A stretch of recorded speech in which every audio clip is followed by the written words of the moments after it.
My name is Peter Davison. I played the Fifth Doctor, and you're listening to the Fiveish Fangirls. This is Jennifer Hale, and you're listening to the Fiveish Fangirls podcast. And, I should go. Hello! I just want to say hello to the Fiveish Fangirls. No, that's wrong. I want to say hello to the Fiveish Fangirls. Yes, that's right. Yes. Yes, that's Yes, correct. that's Anyway, correct. hello. Hello. Hello. Hello. Hello. That's 5 hellos to the Fiveish Fangirls. Bye. This is Sophie Aldred, who was Ace in the series Doctor Who, the Fiveish Fangirls podcast. No, hang on a minute. The Fiveish. No, Sylvester's done that one already. Fiveish Fangirls podcast. The Fiveish Fangirls. No. Hang on a minute. Hang on. The Fiveish Fangirls podcast. You are listening to The Tangents, and Squee will continue. Hello out there, my friends. It is I, Hondo Onaka. Now you know what to do. You must tune in to my favorite podcast, the Fiveish Fangirls. Otherwise, there could be consequences. Hey, this is Lou Mangello from WDW Radio, and you're listening to the Fiveish Fangirls podcast. Let's do this. This is Paul McGann, and you're listening to the Fiveish Fangirls podcast. Hi, I'm Ellis George, play Courtney Woods, and you're listening to the Fiveish Fangirls podcast. This is Caitlin Blackwood. I played young Amelia Pond on Doctor Who, and you're listening to the Fiveish Fangirls podcast. Hi, I'm Carol Ann Ford. I played Susan in Doctor Who. And I've been listening to the Fiveish Fangirls podcast, and it's absolutely amazing. So, goodbye everybody, and it's been fun talking to you. Fiveish Fangirls, I love you, and I'm one of the Fiveish. In fact, I'm the biggest one of the Fiveish. I am the 6th Doctor Colin Baker, and I wish you all well. Have fun.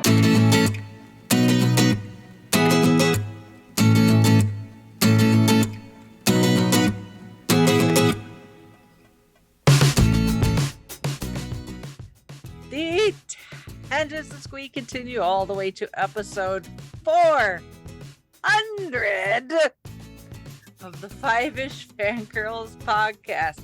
How did we get here? I have no idea. What's going to happen during this episode? I also have no idea. This is going to be lots of fun.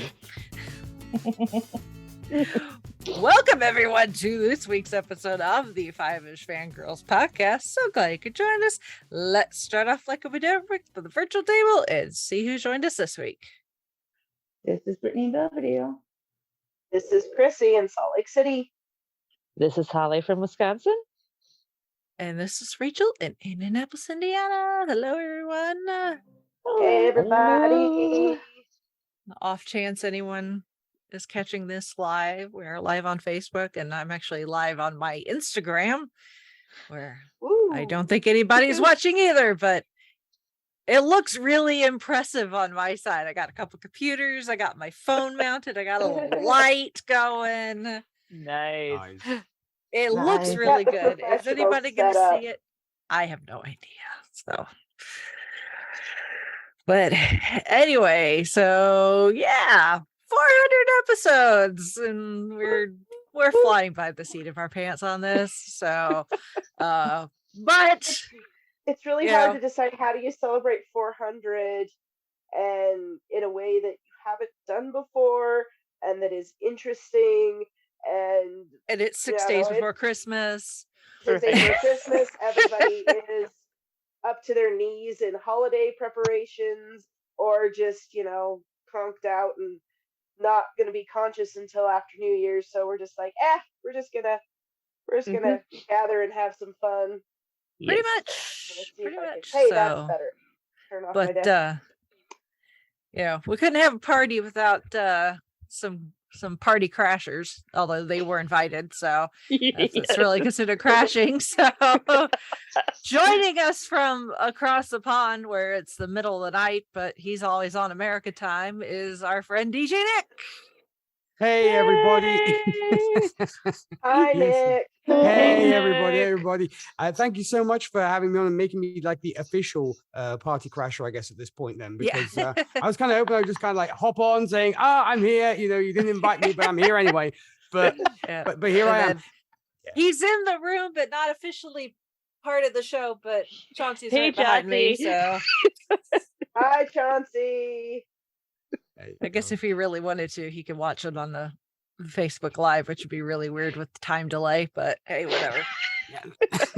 That'd be something. But anyways, congrats on reaching 400 episodes, guys. It's Thank you. Thank you. I'm blown away by the fact you've reached such a lofty number, you know, in such a kind of brief space of time. It's insane. I mean, I wouldn't say brief space of time, but we're at 8.5 years, so fair enough. Yeah. No, honestly, I think like, you know, to me, the year 2000 is still like 5 years ago. So yeah, and then I realized, oh, it's actually been 20 years. Like, you know, I get this little post from like, because I follow Weta Workshop, and they're like, hey, it's been 20 years since the Two Towers came out, and I'm like, no, it hasn't. Oh, yeah, yes. it has. Yes, it actually has. And I feel old. The fact that we're gonna be talking about Return of the King during the 20th anniversary is exactly on Gold Standard is kind of nuts. It's ridiculous. It's absolutely ridiculous. Yeah. Well, funny how things like that work out. Yeah. Well, speaking of movies, we do have a few trailers to discuss. And really that's kind of it news wise, but they're not they're making sure all the people that are going to the movie theater to go see Avatar Way of the Water have some trailers to watch beforehand. So we've got our first official trailer for Spider-Man Across the Spider-Verse, which it looks just like the previous movie, so of course it looks really good. I'm not up on my Spider-Man lore, so I'm having, again, like with a lot of things comic book related, relying on other people to point out Easter eggs and references, because some of the Spider-Men I don't recognize. They're like, this one's from the PlayStation game. I'm like, okay, if you say so. But it looks like it's going to be, at the very least, visually entertaining, just like the first one was. So which is still the selling point of those movies. I mean, the story is good, story is solid, but it's that animation style that everyone's like, ooh, it's awesome, it's amazing, no one's ever seen it before. So yeah, it'll be a good time, I think. Yep. And then I've known this is coming, and I've seen the few photos that have been released while they've been out and about filming out in public. But now that we actually have like kind of a teaser, because this is definitely a teaser for it, I'm in totally for this. And it's the Barbie movie. It looks surprisingly Greta good. Gerwig's I mean, Barbie movie with Margot Robbie as Barbie, and I am here. It's really funny because I was at the gym yesterday, and on one of the TVs, it was like the last 10 minutes of Birds of Prey. So you got Harley Quinn in there, and in Birds of Prey, she's like zipping around on a pair of roller skates, beating people up like Harley Quinn does. And I've seen Birds of Prey, and I really liked it, but it was just kind of funny to be like, she's gonna be playing Barbie. This is the same woman that's playing Barbie.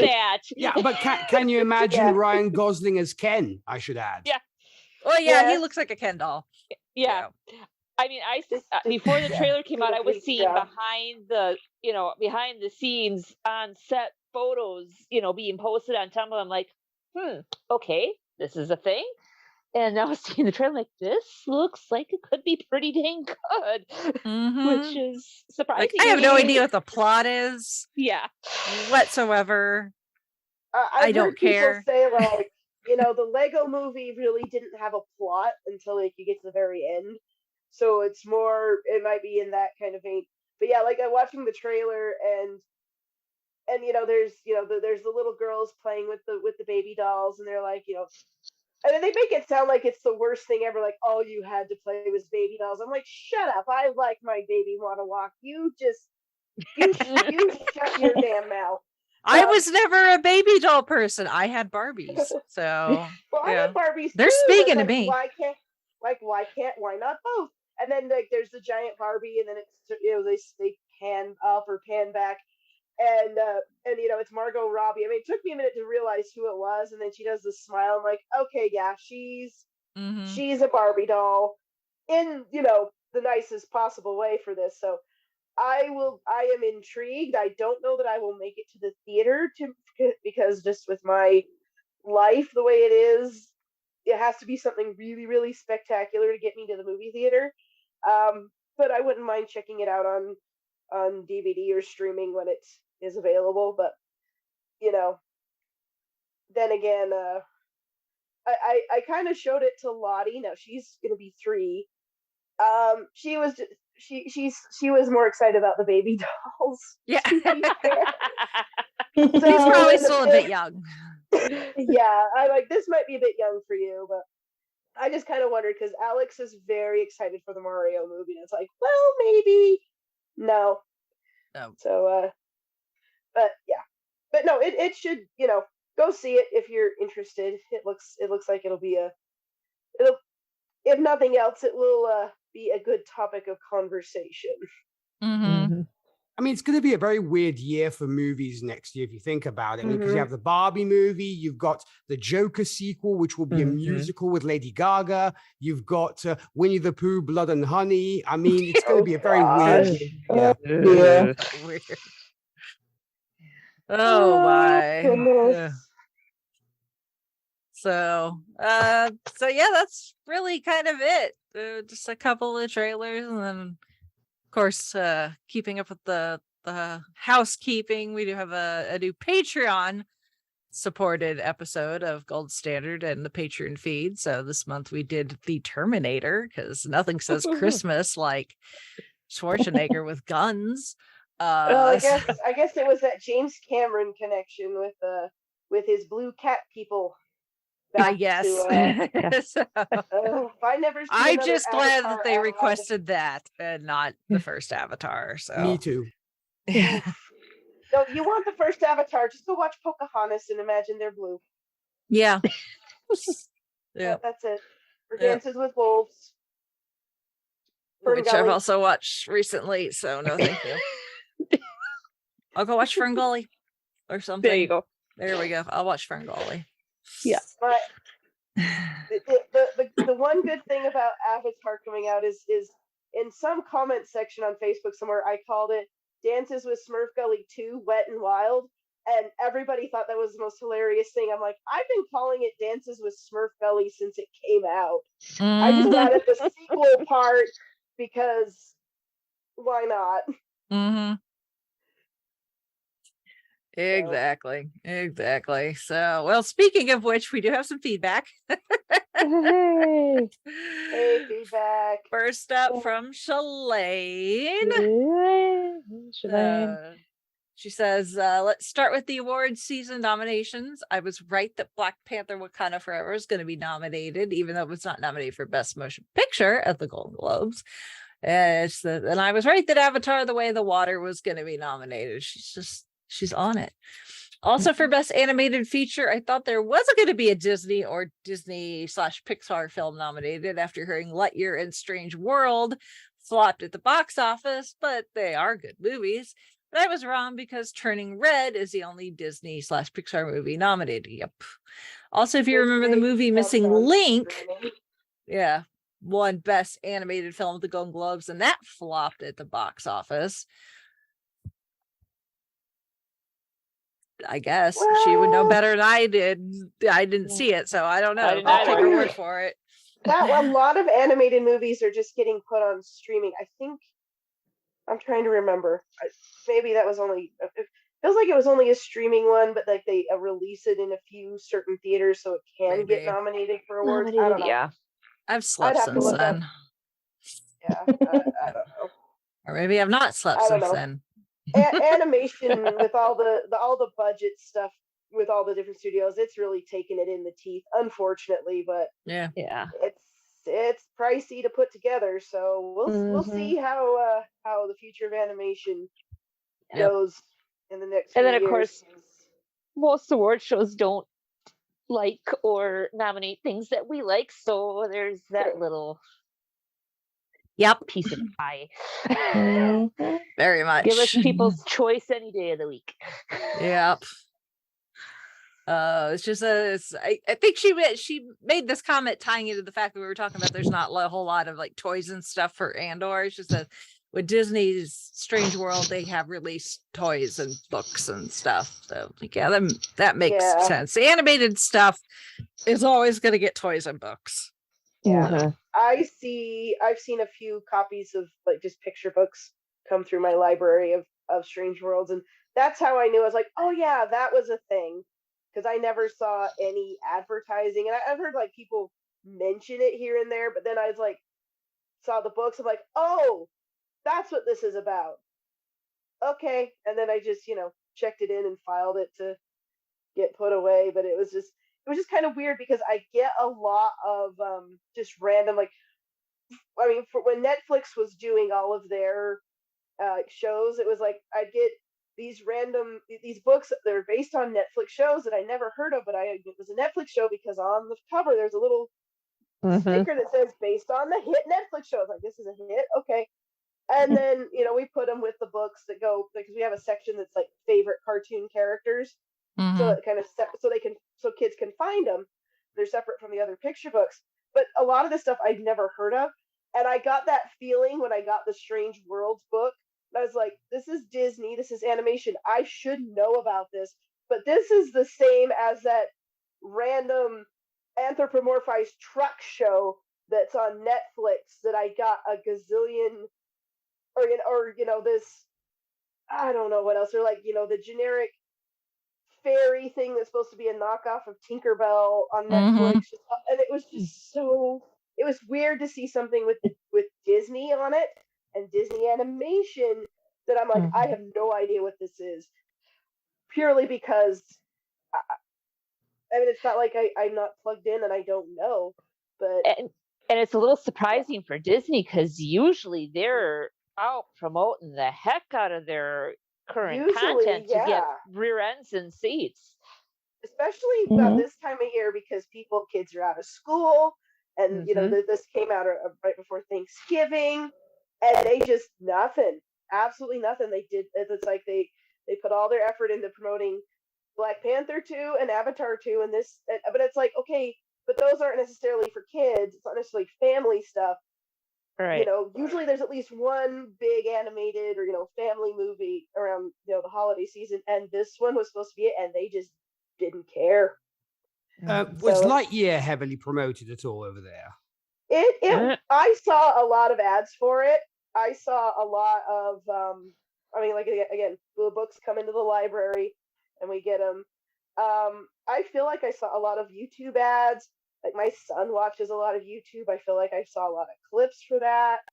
And we didn't make it to go see it just because the summer was a little crazy, and it didn't really, and like once the reviews started coming out, it didn't feel like it was, this is not the movie Andy would have seen to like be like, ooh, I love Lightyear, I want a Buzz Lightyear toy. And I'm like, no, that was called Buzz Lightyear of Star Command. It was a really fun animated show that you guys did like in the early 2000s. That was the one.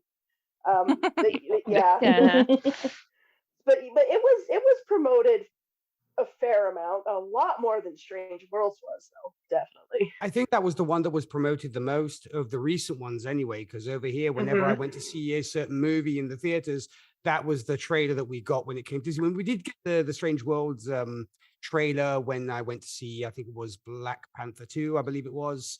And, I remember seeing trailers for it. Yeah, and when I went to see Black Adam as well, they were also promoting it. But I did not see near as many ads, like, geared toward kids even, as I did for Lightyear. So yeah, when you bring that up, Nick, that's a good point. And it's funny. They're being really weird about their animation lately, and I think even like the normies are noticing it too, because people who don't really follow this stuff are kind of like, that's weird. It's a Disney movie, but I didn't see anything for it, and it's just kind of like, yeah, there are shenanigans afoot. Yeah, I wonder whether they're trying to get the House of Mouse back in shape, because the fact that they brought Bob Iger back in and he has like only a 2-year contract. So there have been rumors about that. I mean, I don't know if you guys have talked about this at all, but apparently, I mean, this is one that is a pure speculation, of course, confirmed that apparently they want Bob to bring should we say Disney back in shape so that they can sell the company to somebody else. I have heard that. There are a lot of rumors. I've also heard a lot of rumors about that. That was the CFO who was kind of in the back, pulling the strings, saying, "No, we got to get Chapek out of here because he's, not playing ball with me, and I want to be in charge." And it's a mess. It's a mess over there, and I there's people still not as messy as it is over at DC. Oh, geez,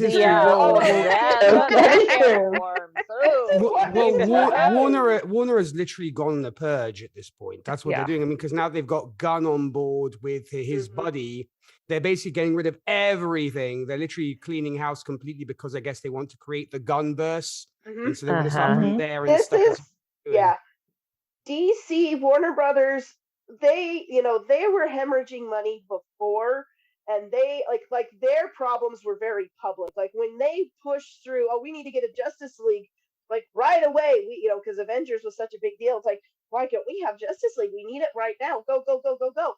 Without the build up and the care with it. Disney is very good at kind of masking their problems, or hey, this is an issue, but look, shiny object over here. Look at this. Right, yeah. All the magic. Pay attention to the right hand, not the left. Pay attention to this. Yeah. So I think Disney's reckoning is going to come. It's just not as public. And it might not even be noticed unless you are like really following all of these things going on. So Warner Brothers, yes, absolutely. They are in a tailspin. I mean, if you need money, but you think that, sending Henry Cavill packing instead of casting him again for another Superman soft reboot, if you think that is a good financial decision, when I know so many people who would line up to see him in a decent Superman movie. Because he's such a good Superman. He just had a crappy movie. I mean, he gave up Witcher. Well, Witcher, there were other extenuating circumstances. Yeah. And he's just kind of like, screw it, I'm gonna go do Warhammer, Warhammer? my brother-in-law has it too. He's supposed to be considered for the lead for the Highlander reboot movie, which being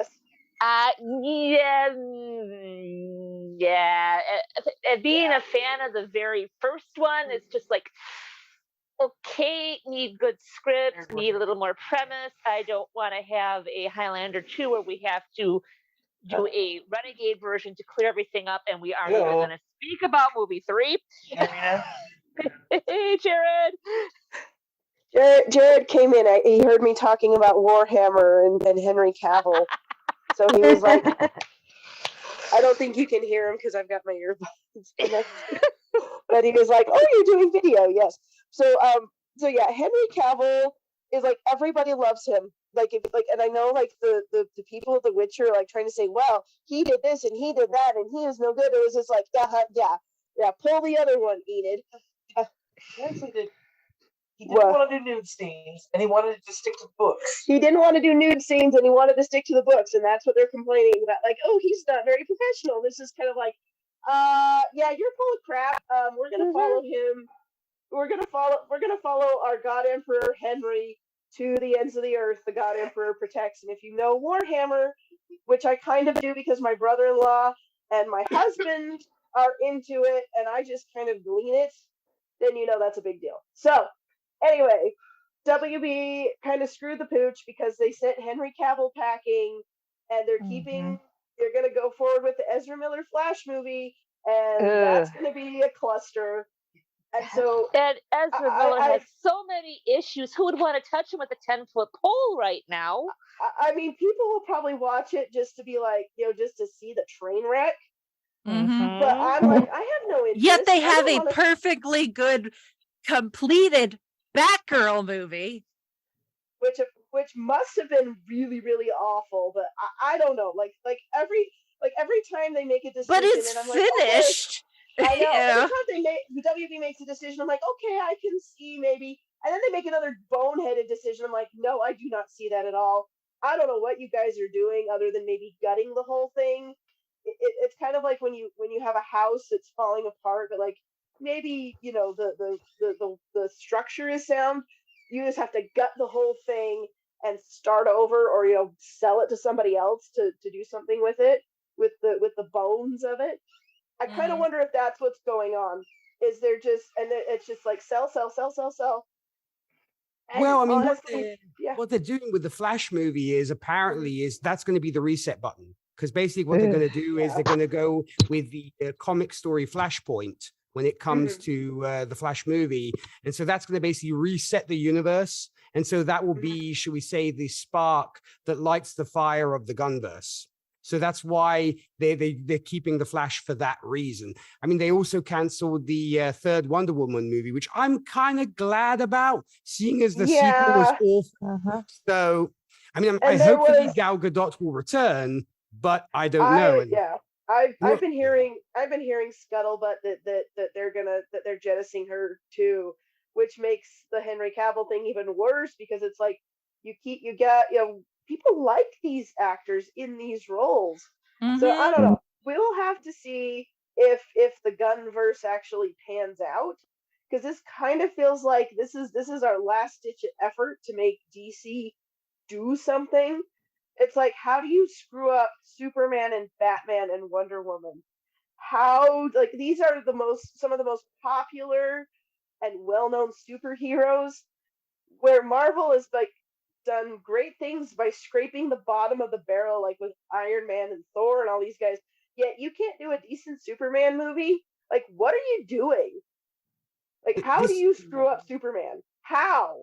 Well, apparently they did. But the thing is, though, I mean, I guess to play devil's advocate here, the Batman movie did very, very well. The Matt Reeves, the Batman did very, very well, and that they are keeping. And so, because there will be a sequel coming out, and there will be a spin-off series of the Penguin and all that kind of stuff. So maybe that's what they want to go. They want to go down that route and keep Patterson as the current Batman. Because what they want to do is, apparently, from what I heard, is they think people will be confused if there are too many people playing the same character. So what they want to do is they basically want, kind of like with Marvel to a certain extent. Have they never seen Doctor Who? I have no idea. But their idea is they want to get rid of the multiverse thing. They want one Batman, one Superman, one Aquaman, one Green Lantern, and so on. So, and basically, apparently, even Momoa, he's going to be doing the Aquaman sequel, and then he's gone, and he's going to be apparently playing another character within the Gunverse, which would be Lobo. That's not going to be confusing. Right. So that's apparently what they're doing. Sorry, I'm got a tickle in my throat. I'm trying. I guess my whole thing is like, you're getting rid of all the good stuff and going with unknowns, and I'm just like, okay, that casting was perfect, and you've just gotten rid of it. And I don't know who you're going to cast for it next, but nobody's going to be as good as Cavill was, or Gadot. I'm sorry. Yeah, I agree. I mean, unless they get better writers, that's, I think, what made it. I mean, it's very much, I guess, to almost use a sports metaphor, it's literally a team being going through rebuilding. So they're literally, getting rid of what was and what kind of they saw as being the problem, and bringing in young talent and what have you, in hopes that, give a couple of years, the team will be competitive and will be able to do certain things. Whether it pans out or not remains to be seen. I mean, I think they We'll see chose if those well with draft choosing. picks pay off. Exactly. I mean, I think they have obviously a lot of should we say hope when it comes to Gunn, because he did very. I mean, Peacemaker was one of the most successful TV shows that DC put out, and so I guess they're kind of counting on the fact that with Peacemaker doing so well and Gunn probably having worked in the MCU, he can share some tricks of the trade as to how. And no surprise, they're also rebranding. They're going to be calling it DC Studios, like Marvel Studios. So they're going through a whole rebrand to where they literally want to do, like, this is what the folks at Marvel are doing. And I think they're kind of wanting to turn James Gunn into Kevin Feige, for lack of a better term. I think that's what they're doing. Well, it's going to be interesting then to see if they're going to branch back into the TV verse. I mean, I loved Arrow for probably most of those shows are finishing up. So they're already and done. a lot of them, like Arrow was good for like 2, maybe 3 seasons. Agreed. Yeah, and then you know, it's as with many TV shows, it just went on for far too long. And Legends of Tomorrow was awesome. I mean, off the wall, but it was good. I enjoyed that. That was.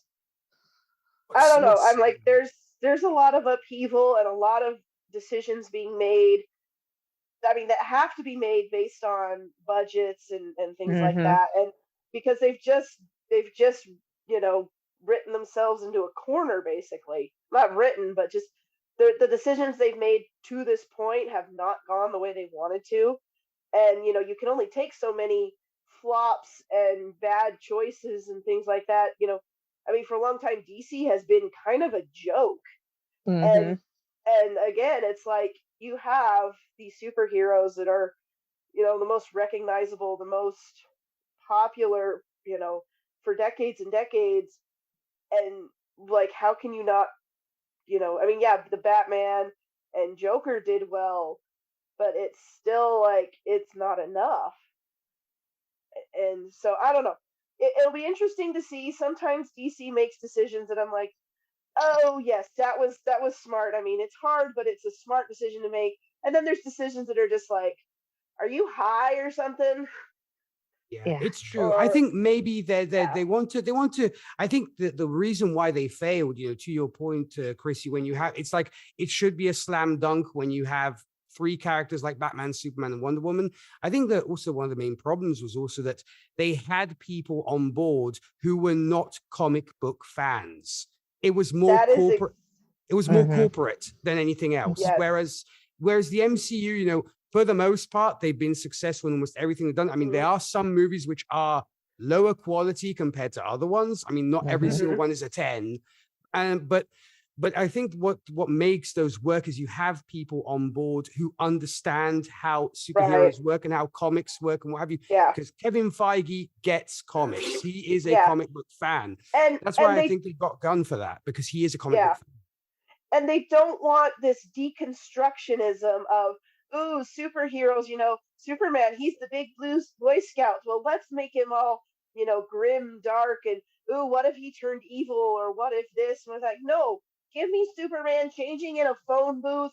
The mild-mannered reporter takes his glasses off, and suddenly he's Superman. I mean, Christopher Reeve did it in the 70s.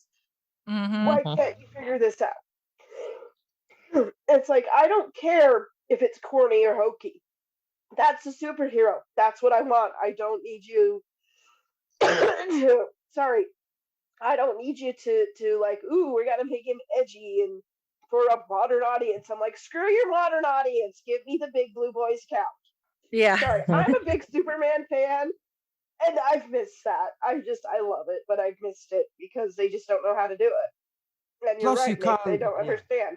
Yeah, and plus you can't have every single DC character being grim and gritty. And that, you know, that was, I think you mentioned DC being like a joke. I think that's also the problem is you have Batman, who is grim and gritty. Batman and Superman are supposed to be. He literally wears all black. Yeah, they're literally opposite sides of the same coin. Superman it represents the day. Batman represents the night. So and that's Batman works. Yeah, Batman that works for Batman. Does not work for Superman. Does not work for Wonder Woman. I mean, I don't know as much about like Green Lantern or Flash or any of those other guys, but I don't think it works for all of them. just because you got Christopher Nolan come in and do The Dark Knight and all that, like, that one worked, but you can't do it for all of them. I'm sorry, this is not a formula. This is not like, ooh, the boardroom saying, ooh, that worked with this one. Well, let's do that with, Cyborg or whoever. So yeah, for the longest time, Marvel has people who like understand comics, understand what fans expect, and DC just hasn't had that. And to their detriment, they have been playing catch up with Marvel this whole time, and it shows. Mm-hmm.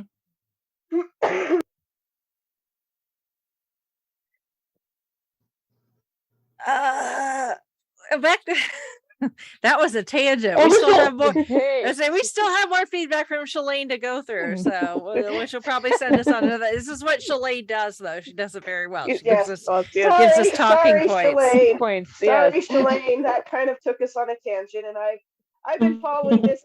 I have feelings about this.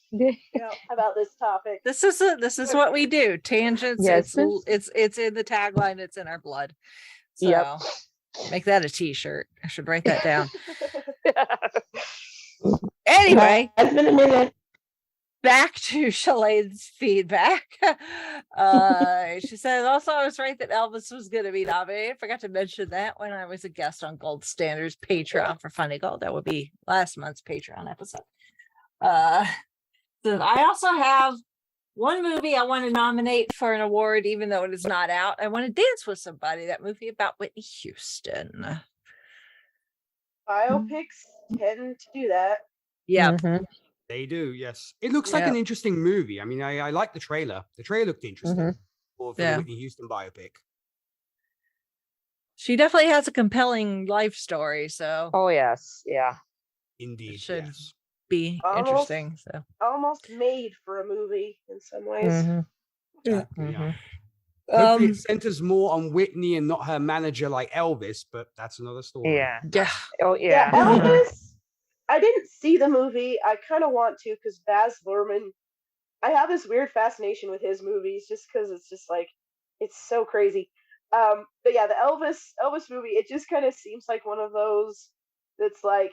We're gonna tell you like the really lurid, sensationalist story of the man and all these things. Like it's kind of like I don't know. It's like what's the most interesting? Maybe not the most true, the most truthful way to tell the story, but the most fascinating and most interesting. So.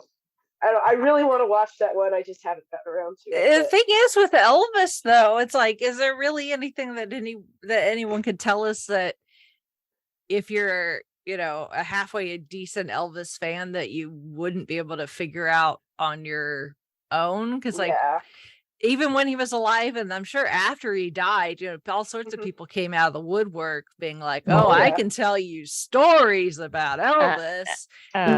There's especially some of these artists once they're gone, all sorts of people who knew them, even if they only knew them met them a handful of times, will be like, I've got all sorts of stories to. And then you have some artists that are just completely honest, like with Rocket Man.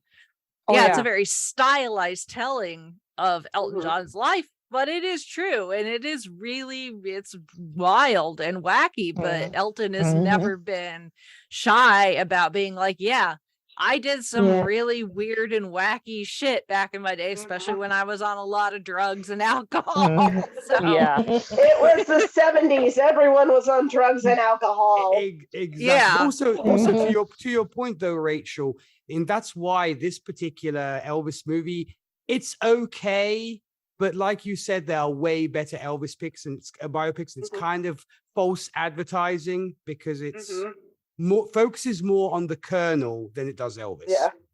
That's what it is. It's literally Elvis. The man behind the man. Yeah, it's literally Elvis seen through the eyes of the Colonel. That's what it is. Yeah. Because you have Tom Hanks, so you kind of have to pay. You have to have a reason to pay Tom Hanks the. You don't cast Tom Hanks if you're not going to make him the center of attention. Exactly. Right. So he's more the protagonist than Elvis is in that movie. Yeah. That's just hilarious. Yeah. Let's see. Yep. We're halfway through. So yes, 2009 was the first Avatar movie released. And she says it was nominated because James Cameron's Titanic won so many awards when it was released. I mean, knowing what we've seen with the Academy, especially after doing so many episodes of Gold Standard, yeah, I could kind of see that. Mm-hmm. You know, where there's Money some kind talks. of nepotism where it's like, oh, you've done things in the past, we're gonna pat you on, give you a big old pat on the back again, whether you deserve it or not. I'm looking at you, greatest show on earth. Totally leaving Singing in the Rain, out Singing in the Rain. So yeah, you know, Titanic did a whole bunch, which we're going to be doing Titanic here in a couple months on Gold Standard. So I've been brushing up my history. Yeah. I don't know if you guys want a history lecture about the Titanic, but oh boy, there are some spoiler alert, the boat sinks. Yeah, they still drown, I promise. Yeah. A lot of people still die, unfortunately. Yeah, everybody's like, Jack could have fit on the stupid door. Like, Jack and Rose weren't real. There are actual real life people that died. Yeah, because of the ship sinking. Very, very interesting stories that would warrant a movie about them. But instead, we have, you know, Romeo and Juliet rehashed. Yeah, but that's not why I like the movie. So there. Yeah, I guess like a lot of people love Avatar because it's pretty. I like Titanic because you've got here. I will spoil a little bit. Because they basically rebuilt the ship to a smaller scale, but it's like this is like tickles all my history buff. Yeah. But, yeah. Excuse me, but yeah. So that's why I'm excited to talk about it. Yeah. Oh, yeah. You can hear all about it when we do Titanic and 4-ish episodes of Gold Standard. Yes. So I don't want to spill all my secrets yet, but yes, I am very much looking forward to. Yes, and I am guesting on that. I don't want to say guest starring. Silly. She says it's also funny. She says funny. I think it's just, you know, pure coincidence, but you know, I guess funny in a way that the second Avatar came out the same time when Titanic is celebrating 25 years. It's just the way movie cycles work sometimes. Coincidence. She says Kate Winslet is in the second Avatar. It's still not reason for me to go see it, but hey, yeah, good for her. She says also both Titanic and Blue. I like how she calls it Blue Avatar. We talked about this last episode with her feedback. Blue Avatar are the only films that James Cameron's directed that I've seen. Plus, they're both. These are her words. They're both mine and my friend's guilty pleasure. So. Well, if you ever want to go see Terminator, go watch The Abyss and then find out like hear all the behind the scenes stuff about how he like almost killed somebody. Yeah. I know Shalane has asked me whether Alien is scary or not, so she's curious. It seems like she might be a little curious, but she's not sure because I mean it's like James Cameron. It's either like Titanic and Avatar, which are like really epic, beautiful movies, and then you got like Terminator and Alien and The Abyss and stuff, which are all dark and scary. Yes. He doesn't really seem to have an in between. No, not really. No, nice happy medium. Yeah. Let's see. She said also fans want Top Gun Maverick to be nominated for award. Now it is. It made top on the box office this year. My friend said that movie was amazing. He saw it twice in the movie theater. She wants to know why we're saying it's a popcorn flick. Because you go and you get a big bucket of popcorn and you enjoy yourself. Yes. It's action, like action movies in general. Yes. Tend to be very your brain. You turn off your critical. No, not you turn off that critic in your head. It's like, well, there's no way they could have done that. No, you just enjoy. It's like a roller coaster, and it's fun. And I was discussing this with a coworker because she's putting together like a like a little quiz for people to do, like, what are the big events of the past year? And she was asking me, like, well, what's an event that you remember that was critical? And I just said Top Gun Maverick, because it made so much money. So many people went to see it after not going to the theaters. And it just shows put out a good movie that people want to see, and they'll come to it. So I call that an event. Yeah. Eddie Izzard has a skit, a bit from one of their shows ages ago, comparing like American movies to like British, and I reference this all the time when a gold standard when we're talking about very like cerebral movies, and Eddie Izzard's like A View with a View, a room with a view and a staircase and a pond, where it's just a lot of British people standing around in rooms, reading books, and then suddenly someone will come in the door and be like, "Oh, I had no idea you were in here. What are you doing?" And the other person would be like, "I'm reading." And the other person would be like, "Would you like some tea?" It's just very like nothing ever really happens. So you're just like sitting there waiting for something to happen, and you're just kind of like, okay. And then you get to American action movies where shit's blowing up and there's crazy scores, just for like really fast music, like guitars and like and you're like, you just feel this falls off the tower. Hans Gruber falls off the tower, and you're just like, give me a bucket of popcorn, and you're like shoveling it in your face because you just like get this adrenaline. You're like, I need to do something, but I'm watching a movie. What can I do? Let's eat some popcorn in my face. It's like a room with you, a staircase, and a pond. You're just like, it's like if I start chewing, I might miss an important piece of dialogue or something. Right?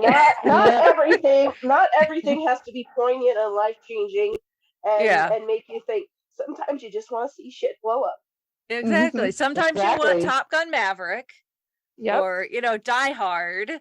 And you're shoveling popcorn, and then sometimes you want like Sense and Sensibility, where nothing really is happening. A lot of people are talking to each other. So, or sometimes you want a cheap Hallmark rom-com where you know the ending but you don't care, right? Because this is you're in your cozy jammies with hot chocolate, sitting on the couch, and you're nibbling on cookies. Yes, nibbling on cookies, and it's just cozy, and the kids have gone to bed, and it's just you and the TV. And a popcorn movie, it's not a negative. It's not it shouldn't have a negative connotation. It's just a different in my book. It's just a different thing. Right, it's a different thing. It's a good movie. It's a good movie. Yeah, it just depends on what you're in the mood for. So It's true. It's true. I mean, as much as I hate him, even Michael Bay has his place in cinema, I guess. And I hate you just Michael want to Bay blow shit up. Michael Bay needs to learn about ebb and flow in the action, because if all it is, Jared has a mentor, an author who's a mentor of his, who puts it this way: if it's just explosion, pretty much eventually you're just numb to it, and it doesn't matter, and you're just kind of like bored with it. But you need those ups and downs. It's like, dude, everything has to be on fire all the time. You can have some fire, but you need those lower moments. Even war movies, they have their slower moments. Problem is, Michael Bay has no filter. That's his problem. That too. He's like a toddler. He's got two speeds, or sleep. So yeah, but he also makes shit tons of money for Hollywood, so that's why they keep giving him stuff, because people go to those movies for better or worse. They do it. All right. Let's see. She says the popcorn flicks this year were Jurassic World Dominion. The rom-com films were like movies like A Ticket to Paradise, Marry Me, and then there's films like Smile, Where the Crawdads Sing, and Death to the Nile. She says those are all popcorn flicks, which again, it's subjective. It's one of those labels it's just subjective to each individual person. So then her last bit, now let's talk about Andor.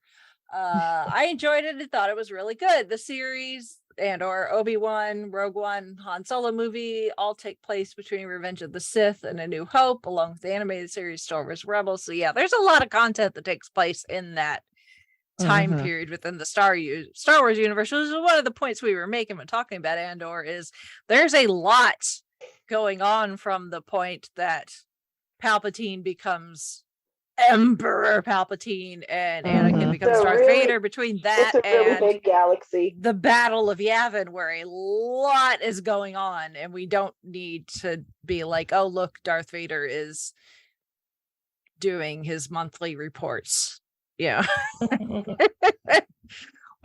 compelling someone else to do his monthly reports. Everybody get your Excel spreadsheets to Lord Vader, or risk force choking.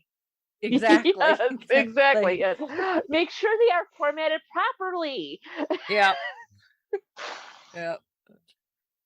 Or you shall know my wrath and the power of the dark side. This says finishes. It says this is the second Star Wars I've seen Andy Serkis in after Last Jedi, which, I mean, he's Snoke in the Disney trilogy, but it's not. It's again motion capture, which again, even after I saw that, and he looks more like a withered testicle. Yeah, but it was like more, I just, because that movie was released around this time so recently on like my Facebook memories. After seeing it, I was like, why is Andy Serkis not getting the recognition he deserves? So, we've gone on and on about Andy Serkis because we drew his name out of the hat at one point. So we could go on and on and on about how amazing he is. So, so that's the end of Shalane's feedback. He has all the awards in our hearts. Yes. Yes. Oh, and then we got another piece of feedback from Johnson. Yay! It's not weird at all. He says, "Hello, fangirls. I just wanted to briefly tell you how proud and impressed I am that you've reached show 400. Wow!" In all caps with an exclamation point on the end. They say life is all about the journey of choosing and taking risks to enjoy what is on the other side of each new hill you climb. Your team effort here is certainly setting a good example for us mere mortals with only maybe 3 podcast episodes produced to my name. As an interesting question, I want to know what sort of struggle was it for you individually to take on such a long, consistent road of producing 400 podcasts? May the goal of 500 be with you, Chauncey, aka Sasquatch. Oh, we love you, Sasquatch. Yes, we love you, Sasquatch. Well, a lot of it has been his support. I mean, we got six months in without even being on iTunes. Yeah. Before he stepped up and he's like, you seem to be really into this thing. It doesn't seem like you're going to be like dropping it like a hot potato anytime soon. So here, have some money. Yes. So you can get properly on iTunes. That was 8 years ago. So, and we're still going. I think, but from my perspective, at least, like how we got to 400. For me, it's like, just consistency. It's like baked into my schedule now. Like, and, and when we started, Jared and I were not dating. Now we're married, and he's like, "Well, you still love it, right? Well, well, I'll watch the kids Monday night, and you go do it." And it's like, because he has his indie group, I have podcasting. And it's just what I do. Even when I'm trying to hawk up a lung. Yeah. I'm getting over this, I promise. But So yeah, for me, it's just Monday night. It's what I do. I get on, and even when I got hired on as a librarian permanently, I got it so my Monday nights are free, and here I am. So it's just what I do. I do it with my friends, and we just talk about what we talk about. Yeah. So, I mean, really just making sure that we do something every week has been the biggest hurdle. I mean, we started with 5 of us Yes. And trying to make that work, it's kind of Mhm. funny because it's like we've always done this over the internet. Oh, So yeah. it's like when the pandemic hit and suddenly all these people were like, couldn't, even if they lived in the same area, like the Vortex guys, they would go over to Right. someone's house and suddenly they're not allowed to be in the same room with someone other than like the people they normally live with. Mm-hmm. And I'm in several podcasting related groups, and so many people are like, how do I do this over the internet? And then I have people right here. and then I'd have people that know I podcast and they'd be like, how are you faring? And I'm like, well, our show hasn't changed any because this is the way we've always done it. Because I don't think we would, as much as I'd love for us to all be in the same room together, I don't know if we know how to podcast all in the same room together. Yeah, I mean, we like, just how all do put you- our how do you- laptops in front of each other or what? Right. It was like, okay, we're all in the same building, but you go in this room, you go in this room, you go in this room. Yeah, you Like, go down the hall. Comfort level. Well, like, okay, so when we were doing that D&D thing, and Jared was DMing, and we were like when we were like working out the technical stuff, and I was like, Jared, I can hear you echoing. And we were like, I was like sitting on the bed, he was at his desk, which was like just right over there. So I would have to go into another room so that it didn't echo. And so like, I would like, I don't, but we were in the same house. It's like, this is ridiculous, but we had to do that. So that's just the nature of the technology. I mean, that's especially just now technology. with so much stuff, with my day job being over Zoom, meetings and the like, or watching, others people's content where they've obviously done things over like Zoom or Skype or whatever. And it's like, you would think after almost 3 years of this pandemic that people would figure out like the very basic equipment setup and etiquette to get the best sound. It doesn't need to be perfect sound, but get to have the most ideal sound you can get. Is you don't need to spend a lot. I mean, obviously I have a very nice mic. This was thanks to tax refunds and other stuff and Black Friday sales. So I was able to take advantage of that. So it's like, yeah, I have a very nice microphone. I have a nice pair of headphones. You don't have to have the really pricey stuff. I mean, you can have, I don't think I have some near me. I have. But it's like, have, even just like the cheap earbuds that you can pick up like off a peg at CVS near the tax registers for like $10 is more than sufficient. Because because it's like what you're looking for is to eliminate as much of the sound around you from getting picked up so that you can hear the other people and make sure that the whatever microphone you're using, because the minute that if you have, if I didn't have these headphones on and I was using this microphone, all the sound to be able to hear you guys would be coming through like the speakers on my laptop, which is great. I would still be able to hear. Unfortunately, that also means the microphone can hear it. And that's where you start getting the echoing and the weird sounds. Is you need one sound going out one way and sound going in one way. Yep. Yes. And I'm sure Nick can speak from it's not for just from podcasting and doing radio as well. Yeah, that's why you don't see even in a professional radio station setup folks who don't have their headphones on because of exactly that reason. Granted, there of course you also have a treated room and everything else, so it's a whole different thing. And in fact, when I was trying to set up my podcasting situation, I was literally walking around my should we say room doing this, because I was trying to see where the sound would bounce off, and my mother was there looking at me going, "What the hell are you doing?" Have you lost your marbles? Exactly, but it's true, and also I would like to also add here, it's curious that nobody had heard of Zoom until the pandemic, and I'm sure that the folks there at Zoom were so happy because once the pandemic hit, Skype was pretty much the only game in town at the time, right? And then it's like everybody's using Zoom, and now Skype is almost kind of becoming old hat. Zoom is so much better. I mean, after all the problems Yes. we had with Skype.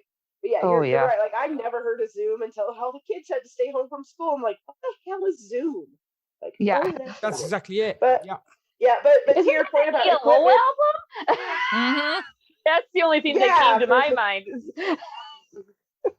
yeah, to your point about equipment, Rachel, like I just have a pair of earbuds and I listen to audiobooks with them, or I take a phone call with them. And I have my iPad that I bought in 2015 that I probably should replace, but it still works.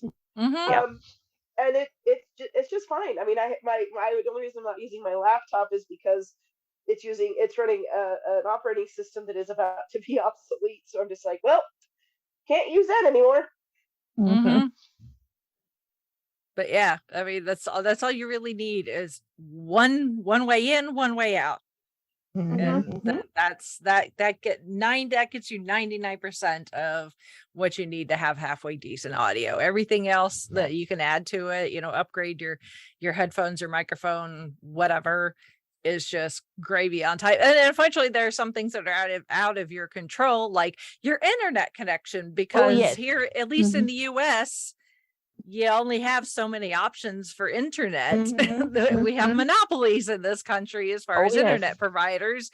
And if they want to screw with your speeds or whatever, there's nothing you can do about it. And you're at the mercy of the weather too at times. Yeah, depending on where you live. Yeah.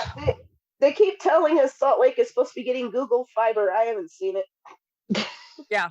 We get where Chauncey and I live. We'll see the trucks for the fiber company, but our specific like city block or whatever, Comcast has its stranglehold on, so we could not get fiber whether we were willing to pay any price for it, because Comcast is like, no, this city block right here is ours, and no one else can offer service for it. It's all tied up in the way like phone lines were set up back in the day, because originally internet had to be through the phone line, and it just kind of grandfathered in. Who remembers dial-up? Oh, I can't forget that. It sounded like you were murdering a robot just to get online. Yes. But yeah, the internet is still beholden to the way they used to do phone lines years and years and years ago, and they just will not change it, because that is they just are like, innovate. What's that? Innovation? Like, nah, this is how we always have done it. And it's just like it'll take some billionaire crazy genius to be like, nope, we're gonna upset this apple cart, but nobody wants to. Yeah, but it's definitely true. Is fiber a thing in Europe, Nick? Oh yes, I mean, but the thing is, it was a nightmare. I mean, because now obviously 5G has arrived, and so everyone's like, yay, 5G and all this kind of stuff. And fiber, I mean, now I finally have a fiber connection, but it took forever. Also because I don't live in downtown Milan. I live in the outskirts of the city. So it took a while for it to arrive here, but no, now it is a thing. Granted, you guys are still faster than we are. I mean, in fact, if we go over there, I've been told from a couple of friends of mine who are like tech geeks and stuff, and they tell me, in the States, they go twice as fast as we do when it comes to our internet connections and stuff, because Europe tends to try and catch up to the States when it comes to technology and that kind of thing. But by and large, that's the situation. And also what I did want to add is, like you were saying, Rachel, you don't need to necessarily have Joe Rogan equipment to produce a podcast. I think is because, I mean, unless you are like super, super focused on the quality of, you want it to be like radio quality, then, you're just going to have to invest. And even in radio, though, sometimes, I'll listen to NPR, and sometimes, somebody will be, calling in or part of a story or whatever, and they don't sound that good. Exactly. I mean, so I think at the end of the day, I'm a firm believer on content over the actual audio quality. I mean, I think it definitely should not be completely unlistenable to where Yeah, you can because that barely defeats the purpose. Exactly, because you can barely discern what's going on and who's speaking, or you can't hear them, or it's super muffled or whatever, what have you. But at the end of the day, I think folks kind of stay for the content more than anything else. I mean, I listen to podcasts which are not the best produced, but I love them because of the content. Yeah. And that's why, I mean, I you know, it depends also what your priorities are. I mean, because you can even get a podcast that's super well produced. It sounds like it was recorded in a top-notch studio, but if the content isn't there, it's not going to stick around for too long. Exactly. Yeah, it's the same kind of thing, because I watch a lot of YouTubers and especially like where it's, you know, the NFL season, American football over here.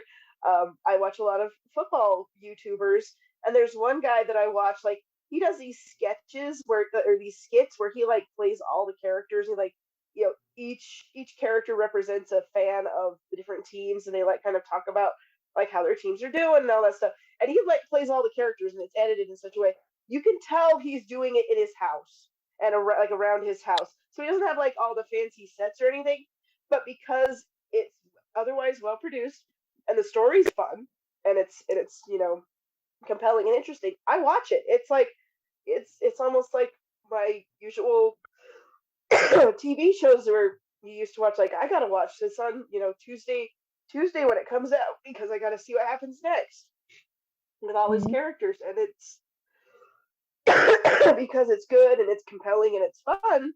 I watch it, and it doesn't have to. It can be out of his house, and it sounds great to me.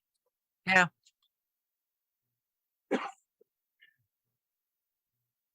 Yeah. So I mean, it's like it's to wrap my head around the fact that we're at 400. Like, I'm like, part of my brain is just like, what? But at the same time, it's like, yeah, it makes sense.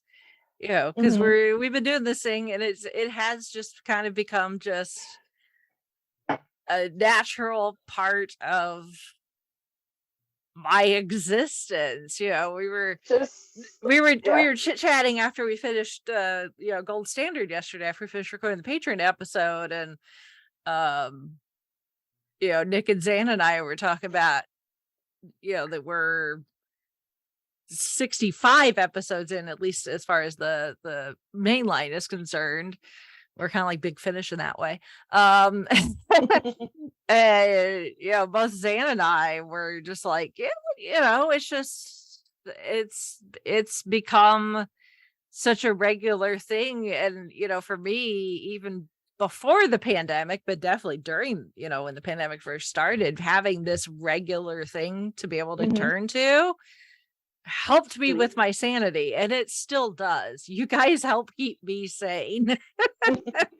knowing that I have this thing to look forward to, and doing, you know, the research and whatever, because, you know, I love researching stuff. You know, even Gold Standard's the same way. Even if I can't stand the movie, I enjoy the research.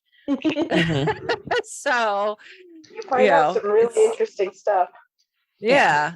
And the amount of stuff that I now am like, oh yeah, I've heard of that, I've read that, I've seen it, I'm a fan of it.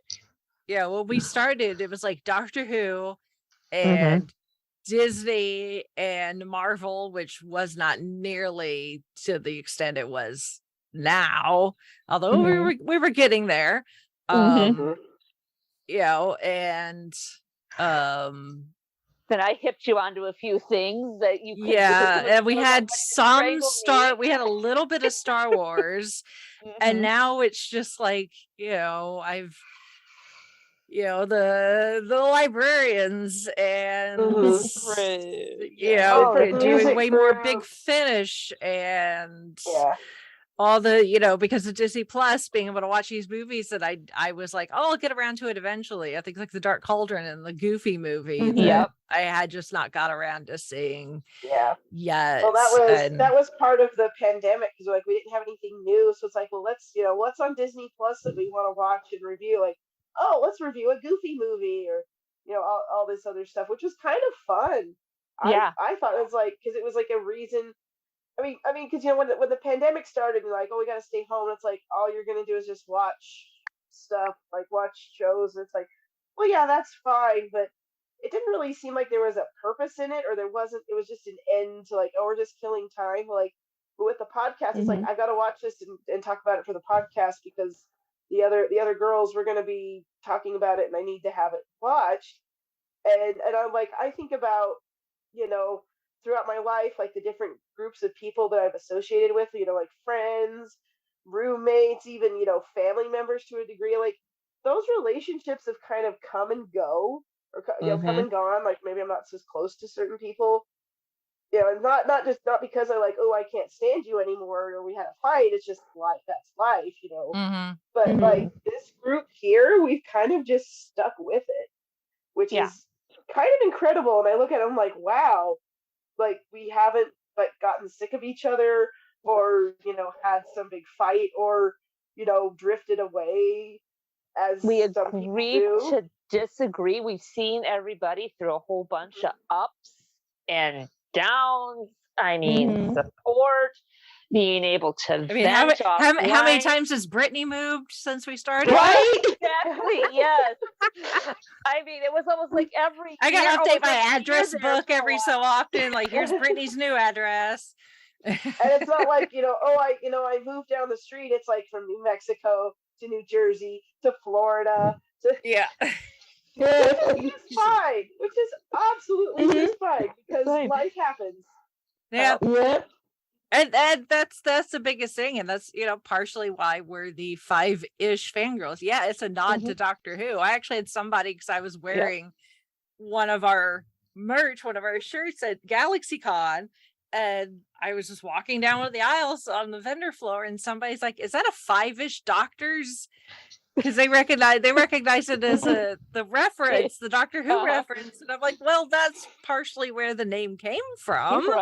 It's like, yay, somebody gets a reference. But it's also because we knew getting all of us together every single week was not going to happen. Right. Stuff's going to happen. People are going to get sick, or people are going to go on vacation, or whatever. Job emergencies. This, that, and the other thing. So it's like, as long as I can still be here, right? Exactly. The show can still go on. Because everything funnels through here. If Rachel's gone, then nope. So if all of a sudden Rachel has to have her gallbladder taken out, that's a little different. Or I get hit by a car. But other than that, Rachel, just look both ways before you cross the street, please. I've never been hit by a car that I wasn't already in a car. So okay. But still, I'm just saying, like, if you were out long term, I'd be like, because I like people at work. I tell them, I'm on a podcast. Like, oh, how do you put it together? I'm like, we have a tech guru for that. Like, I went to college for this, so thankfully the technical side, the learning curve was very, very, very shallow. Yeah. And it was not severe. So we are like, look, kids, you can go to college and use your degree, kind of. It's just got to be something that actually is useful. Am I getting paid for it? No. Am I using it? Yes. Yes. Nobody said anything about being paid for it. It was just the using part of it. So, but no, it's been a lot of fun, and the fact that we still have like so much more stuff to talk about, even documents of even without Shalane's consistent suggestions. I was gonna say Shalane keeps us with a list. Even without, we've had a list, and it's constantly growing. It's a TARDIS-sized list. Let's just put it that way. And I do want to say, and this is like protective big sister coming through, and it's probably going to embarrass her, and I'm probably going to get a snotty comment about it later, but I don't care. I am very happy that you all have kind of been like, oh, Shalane, she's writing feedback again. That's so amazing, because she has had some struggles in her life with learning disabilities and just things, and people just not getting her because and I'm so happy that like she feels comfortable reaching out to you guys over direct messages and stuff like that, because it has, she just loves people. She is Her guileless. enthusiasm for just everything just shines through. She just loves it. And Yeah. there was a part of me that was like, oh no, like is something gonna happen? Like I didn't think you guys were gonna be rude to her, but I was just I don't know, I have this sort of reflex when she's like, oh, I was talking to your friend. She's your sister, that's natural. Completely understandable. Yeah. And it's just a thing, and it's gonna be forever. We'll be little old ladies, and I'll still be like, oh, are they being nice to you? So I'm just really grateful that you guys, and even at Gold Standard, like when she said like she was on the Patreon episode, I was like, you did what now? Yep, she did. And I was just so happy that I'm like, oh, she schooled us on some things, so and this is her wheelhouse. She's a fountain of knowledge. So I'm just glad that not that I thought you wouldn't, but I'm just glad that you guys have kind of taken her under your wing, or she's part of the group. That is the heart. That is the heart and soul of what we do, at least, as far as I'm concerned. Obviously, we started this because we just really enjoyed talking to each other, and we figured, what the hell, let's just record it. If we're going to have these multi-hour conversations anyway, maybe someone else will like to listen. And it turns out some people do. But it's snowballed into this whole bigger thing. I mean, at the end of the day, we're still going to do it because we enjoy it. We enjoy talking to each other because, again, we're going to see, we're going to go to these movies or watch these TV shows or read these books, and, as the, befitting the stereotype, we get excited and want to share our excitement with somebody. We immedially have an outlet for that. The thing is, and this is something that I mentioned when I was talking with Ashley Eckstein at GalaxyCon, that she's rubbing shoulders with the rich and famous.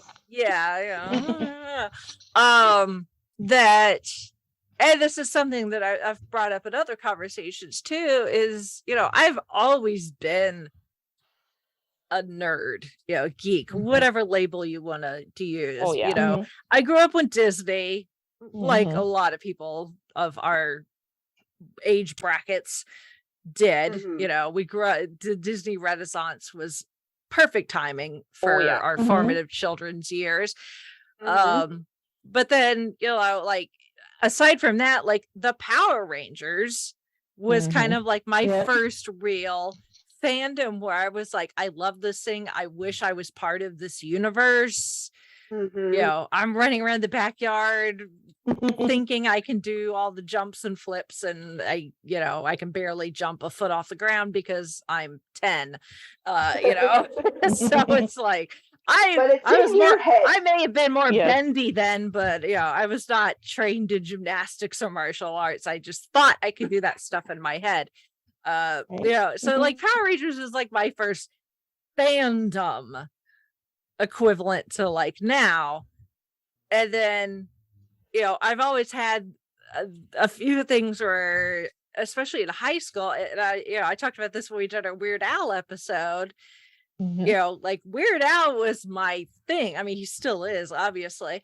But he was a big thing that I was a huge fan of in high school, but I kept it on the DL. Right. Because I didn't want to get made fun of. I was already a band geek. And you want to throw that on top of it? Hell no. So it wasn't until way, years later, a good decade out of high school. It wasn't until I got to Doctor Who, which was more than a decade after I graduated high school. Doctor Who was my gateway into being a geek out loud. and not being afraid to be like, I love this thing that is considered nerdy. And I don't care what anyone else thinks about it. And obviously that, because of Doctor Who, is how I met you guys. And that's how we're here 400 episodes later. Yes. So it's like, now I let my geek flag fly. Yep.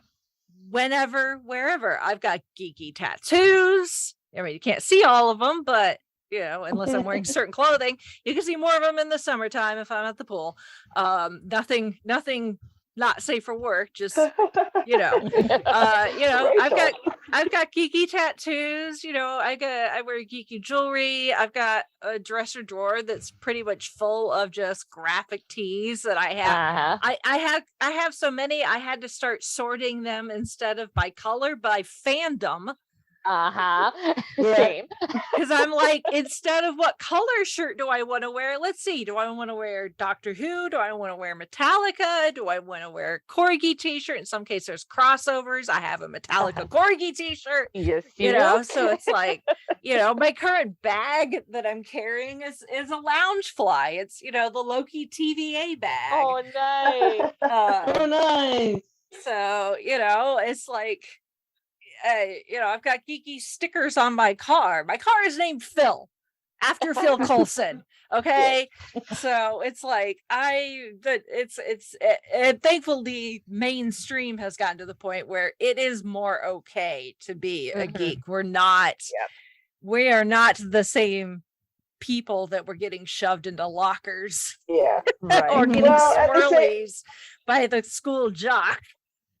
Yeah. At the same time, when you've got this stuff in high school, like high school, middle school, it's in your teenage years, it's just so, everybody is just so awkward, and there's that pecking order that everybody is trying to establish, and like we get to the point where we're like, you're 20s and 30s, and like you just don't give a shit anymore. It's just like, screw it.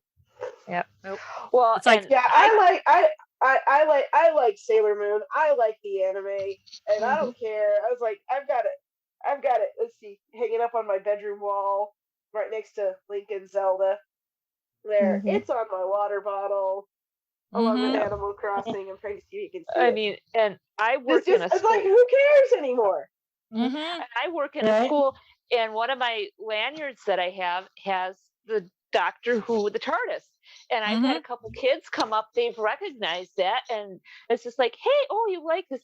And they consider me a safe person to come to. I'm like, hey, if my fandom is bringing kids, saying like, okay, she likes what I like, she's a person that I can talk to, hey, more power to it. Because I can remember watching something quite a few years back with John Barrowman at a convention where a fan apologized me for being too nerdy or whatever, and he's like, no, you should not have to apologize for liking something. Whoever made you feel that way is absolutely wrong. It's just, don't take the fun out of stuff for others. If it's not something that you don't like, just support the person that likes it, and just like, hey, not for me, but hey, I'm glad you enjoy that. Yeah, and a lot of mine I've actually been able to parlay into work. In fact, last month, this wasn't at work. I was with my mom and my aunt at a conference here in Salt Lake, and we were just, it was like we were having a lunch, it was a lunch break, and we were just kind of sitting and chatting. And I had this older lady, and I think it was her daughter, came up to me, and she's like, I remember you from the library. Do you remember I brought my grandson to your Pokemon Go club? Because I do Pokemon Go club once a month at my library. And I get some adults, but I get a lot of like 10-year-olds and things like that. And she was like, oh, he had such a good time because he loves Pokemon, but nobody at school wants to talk to him about it. But all the kids, they were getting excited about it. They wanted to trade, do raids, all these things. And like, I have like, where my library is like one corner of the Salt Lake Valley. If you kind of imagine, Salt Lake Valley is kind of like a big bowl, like almost a circle, but not quite, like an oval. So I'm like down at like the bottom corner. But I've had people like come in from the other side of the valley to come to this activity, because I saw it advertised online. And like, it's just, we're interested in these things and nobody else is doing it, but you're doing it. So we are willing to travel to come talk to you, or, come do this with you. And to see those kids and even some adults who are there, and, it's at the library, so it's not weird. We're in a kind of a controlled environment. And it's kind of like, I'm able to do something like that for these kids who, maybe their peers at school have no clue and no interest and probably may be a little antagonistic about it. But here we can have fun, and we can, and I'm sitting there like going, and they're like excited that there are adults, there are grown-ups there, like me, and then there's another gal that works at the library who helps me out with it. Like, we're like, oh, we want to trade, or there's this going on, we want to go do this big mega raid or whatever. And, to see that for, someone, whether you're young, old, somewhere in between, any of these things. And it was just like the grandma, and even the mom, who she wasn't there, but she wanted to know when the next one was going to be so she could take her son. This grandmother was just so appreciative of me doing this. Because I'm like, I remember what it was like. I remember, especially, in the 90s, anime was still a very new thing. It was too kind of weird, and it was like, oh, the animation looks so, it's not normal, and all these things. And it's like, and now it's when I with our library, we did our anime convention, and I was on stage to, like, present some awards, and I was kind of telling a few jokes, and I was like, I have waited 30 years. It's like, you guys have it good. You don't know what it's like. And I was like, you're welcome. We trailblazed for you, and we're here to do this for you guys, and we're happy to do it. So, but it's, I don't know, it's just some of those opportunities to just be, let the geek flag fly, and kind of let that next... And to tear down the gatekeeping that's happened over the course of earlier years. To tear that down is nice. Yeah, and some of these people who continue to want to gatekeep, even though they claim they don't, and they use it as kind of a beating stick, I suppose, to, like, old school fans, like, oh no, we're gonna take it and do it this way, and you've been doing it wrong. And it's just kind of like, well, what are you going to do? Are you going to come break into my house and steal my books and my DVDs and take away my Netflix login? Or, take my these Funkos? days, with the amount of stuff that I know we all have in our houses, like, the cops would be here and back and forth several times with the time it would take for you to steal all my geeky stuff. Yes. Right. It's like, you want to kick me out of the clubhouse? Well, good freaking luck, because I have an Amazon account and I keep ordering stuff. Yeah. And I mean, when we moved, and Jared and I moved, and we were unpacking our stuff, we had our big box of Funko Pops, and Alex and Lottie especially, because she'd never seen them, because they were in storage when she was born.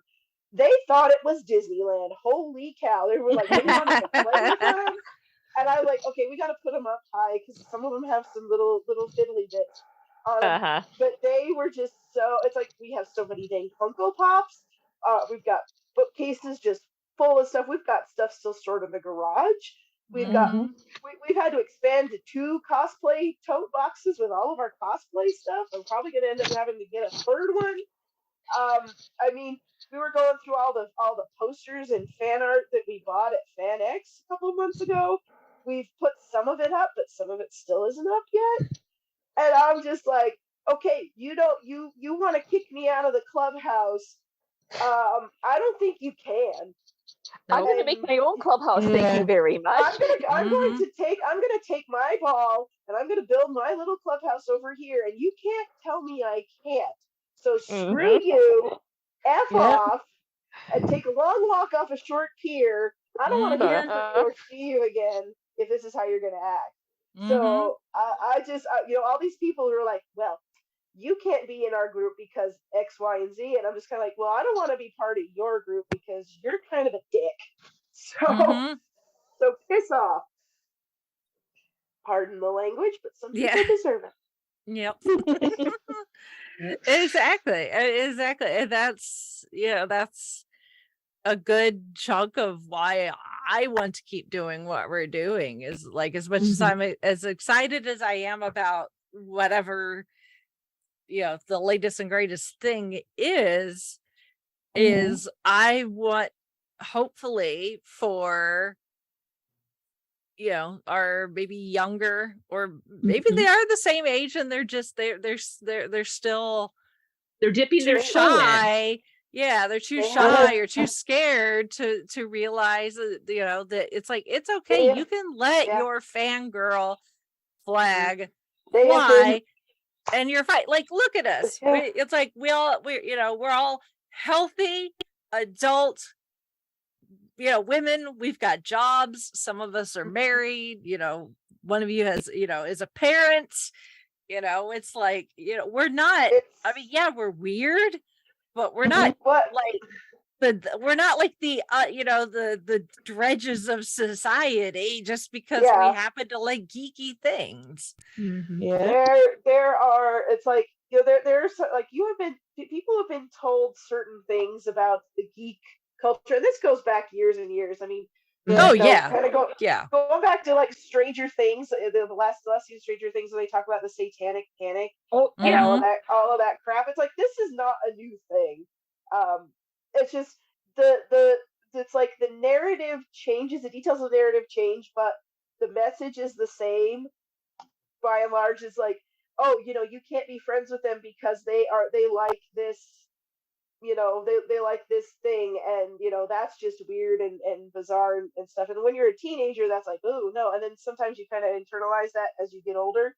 So even if there's like old, like, people maybe our age who are like, ooh, this, I like this thing, but I don't know how to do it. It's because maybe they've just been given very bad information, either by accident or by people who are actively maliciously telling these lies.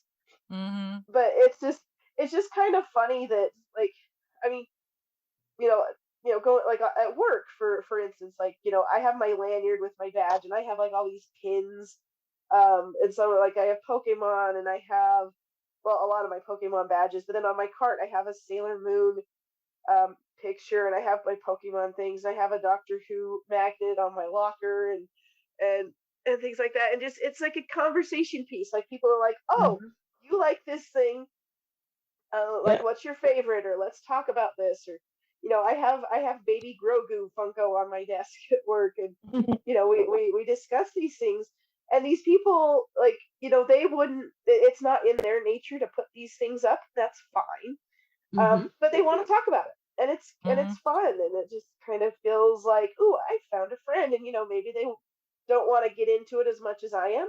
Totally cool. Like, but like, it's just kind of funny. Like, even like before we started recording, Alex and Lottie wanted me to play a round of Mario Kart, and Alex told me he wanted, so we have Mario Kart 8, and there's like all the characters. And last night I let Lottie pick the character I played. And then Alex goes, I want you to play Zelda. Well, there's no Zelda on there. There's Link. And I was like, you mean Link? No, I mean Zelda. And Lottie's like, no, Alex, it's Link. And like, we were arguing. We were arguing if it was Link or Zelda. And I'm like, you are raising that kid right. Kids right. Yeah. They have this Spanish argument at that age. Yeah. Yes. That is impressive. She's not even 3. No, she'll be 3 next month. But I'm like, how do you know this? How do you, like, I never played Zelda just because we never had it. Jared knows it, and he's played it. But I'm like, Lottie, how do you know? I mean, yeah, I said, no, it's Link. So maybe she was like, oh, mommy said it, so it's true. But Alex was just so insistent that was Zelda. And I'm like, child, there have been geeky arguments by people like 4 times your age over the years. It's like, okay, that's hilarious. That is awesome. I had to share that story. Oh my goodness. Because it's like, my children, I love it. So proud. So proud. Yeah, so I'm like, you know what? And there may be parents who are just like, well, how dare you be playing video games in front of your children? And I'm just kind of like, keeps them off the streets. Keeps them off the streets. You're Alex spending time with them, doing something with them. Alex loves Mario. Like, I do not know where this started. I mean, I played some Mario games, like, because we had I have the SNES Classics. I played some Mario games in front of him, but he just took to it like nothing else, and to the point like we were Mario characters for the second time in a row this Halloween. We met Charles Martinet, the voice of Mario, and even though Alex didn't quite get it, he got that the man signed a poster of Mario for him.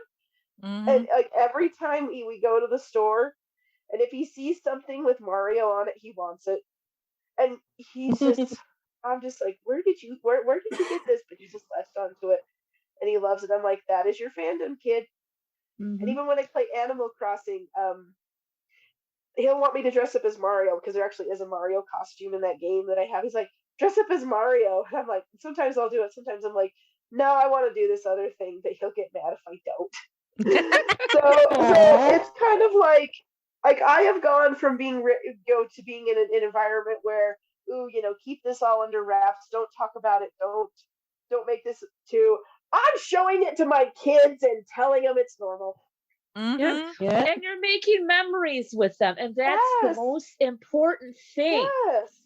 I mean, maybe we're not out, cataloging all the butterflies or, digging up worms, but Alex, like, he is learning, like, there are certain things that I've seen him learn from me playing video games, in front of him, or, we'll tell him what certain things are, or different names, or different words of the characters. And it sticks with him, and with his autism, you see that spark behind his eyes when he's like, I know what this is.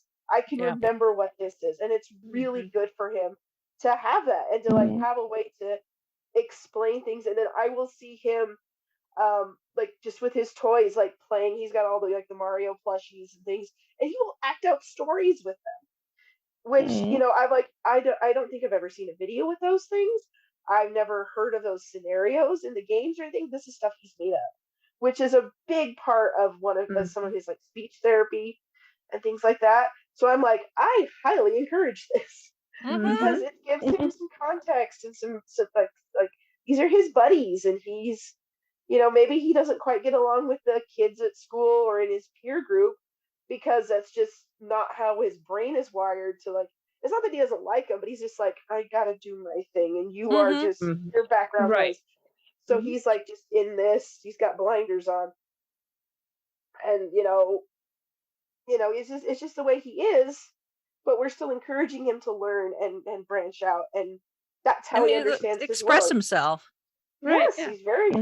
I mean, I'm like, this kid's gonna be telling stories, and it's all because I wasn't like, oh, you can't play that. You need to do something else. Maybe it's an early sign that he could be like Jared in the future and be an author. He very well could be. Very well could be. I'm like, anything like this, I'm going to encourage. So, and if it takes a form of some sort of geeky fandom type thing, well, kid, you came to the right family. So, we're good. We're good. I hope you're being as good as an influence as on your niece, Nick. Although she's still very little, though, isn't she? Yeah, I mean, here's the thing. I am already ready to introduce her to all this stuff, but my sister keeps telling me, no, she wants the videos where she can dance at this point, because, I mean, yes, my niece is going to be turning 2 next March. So I guess it's still a little bit early, but I'm already giving her all the geeky stuff like I gave her. I think it was like a Incredible Hulk plush toy. Oh, nice. And then I gave her like a Spider-Man doll and all this kind of stuff, because obviously I'm trying to introduce to the fact that she has a nerdy uncle. And so I told my sister, I said, when she's, at the right kind of age, she's coming over to visit her uncle, and we're going to binge the MCU from start to finish. I mean, at that point, Lord knows what phase we'll be in. Yeah, right. Let's see, she's 2 now, so we're phase 4 just finished the phase I don't That know, you say 16, 17, yeah. 13. But most likely they'll We are have been starting you from the beginning, my dear. We'll Yeah, definitely be in double digits. Yeah, there'll be a third, a fourth, or we'll be on our third or fourth Iron Man or our third Captain America or whatever. But no, I very much agree. I think it's a beautiful thing, and I'm really looking forward to sharing this stuff with my niece because I told my sister from the get-go. I said she is going to be raised right, so she's going to get all the geeky stuff, So we're doing that already with her. So they're kind of giving all these little toys and stuff because. Recently, actually, she was visiting my parents. They were babysitting her, and she was watching those YouTube videos, which I'm sure that even Chrissy might have heard of, where they have all the little, the songs where the little kids dance to. These days, it's Baby Shark, it's all that stuff, and so she loves that. She's definitely the dancer. She loves to get up and sort of do a little dance and stuff.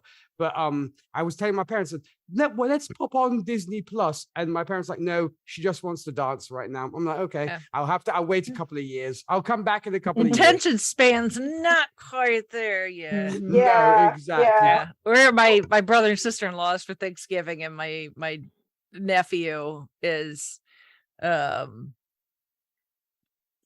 3 going on 37 going on -12.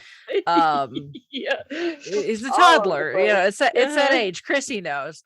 And his attention span is 0.2 seconds, and all he wants to watch are anything related to things with large wheels, trucks, buses, tractors. If it's got an engine and goes vroom, he is all for it. That sounds like Lottie, honestly.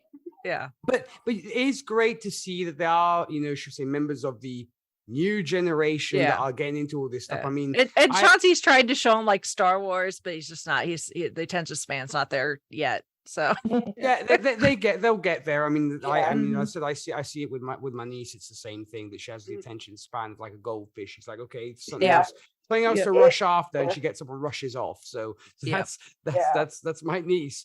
But on the other hand, my younger cousins over in the UK that I sadly don't get to visit as much as I'd like to.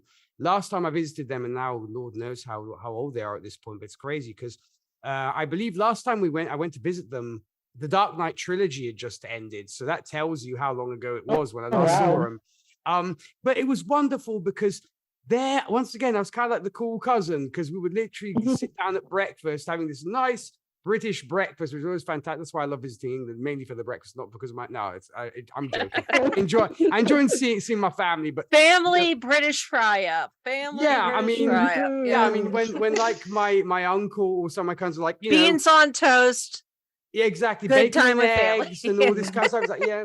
And so we're just sitting down, and we're literally at the table. We're literally talking about superheroes, and they're quoting The Dark Knight to me. It's like, why do we fall, Master Bruce? I'm like, you're quoting The Dark Knight. I'm enraptured by this. And then they went on to talk about Marvel and stuff, and so they have that passion. It's fantastic. I'm so glad I told them, I said, yes, we're related. This is proof that we are related. So we had this lovely conversation. It's great that there are kids that now embracing that. But even going further back, I mean, Chrissy, you also mentioned the whole fact of science, and even Rachel, about being uncomfortable, but way back when, about your fandoms, because at the time they could have been the object of derision by people.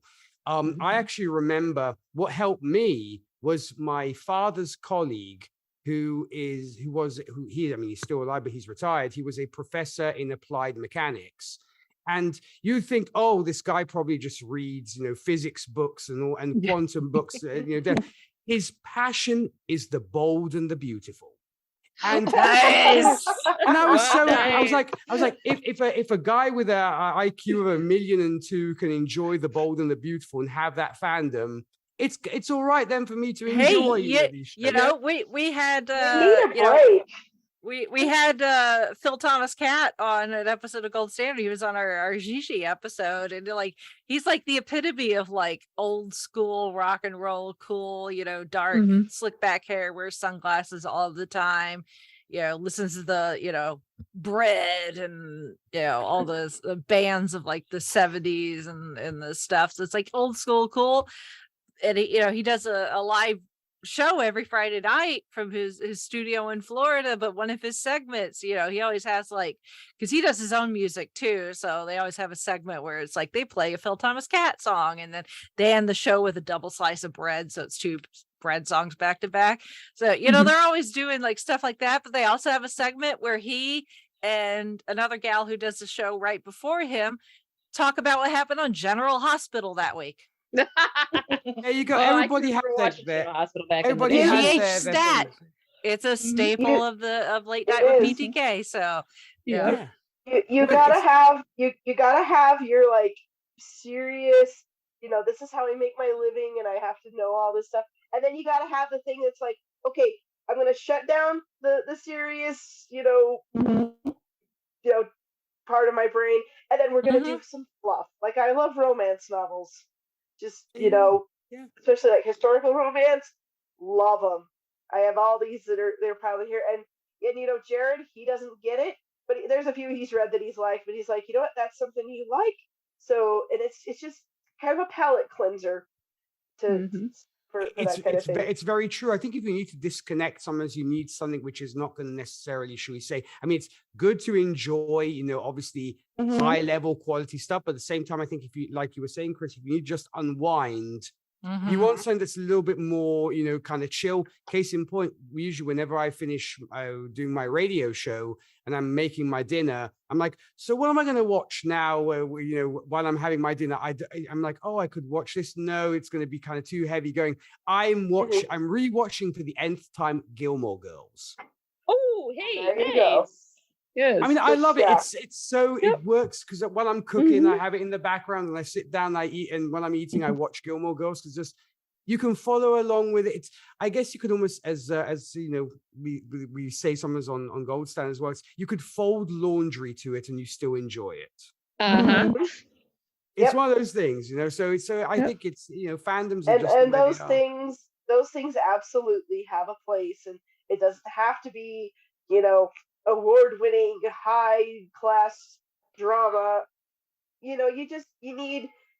I mean, with Jared being an author, and he's got all these author friends and kind of their circles with independent publishing.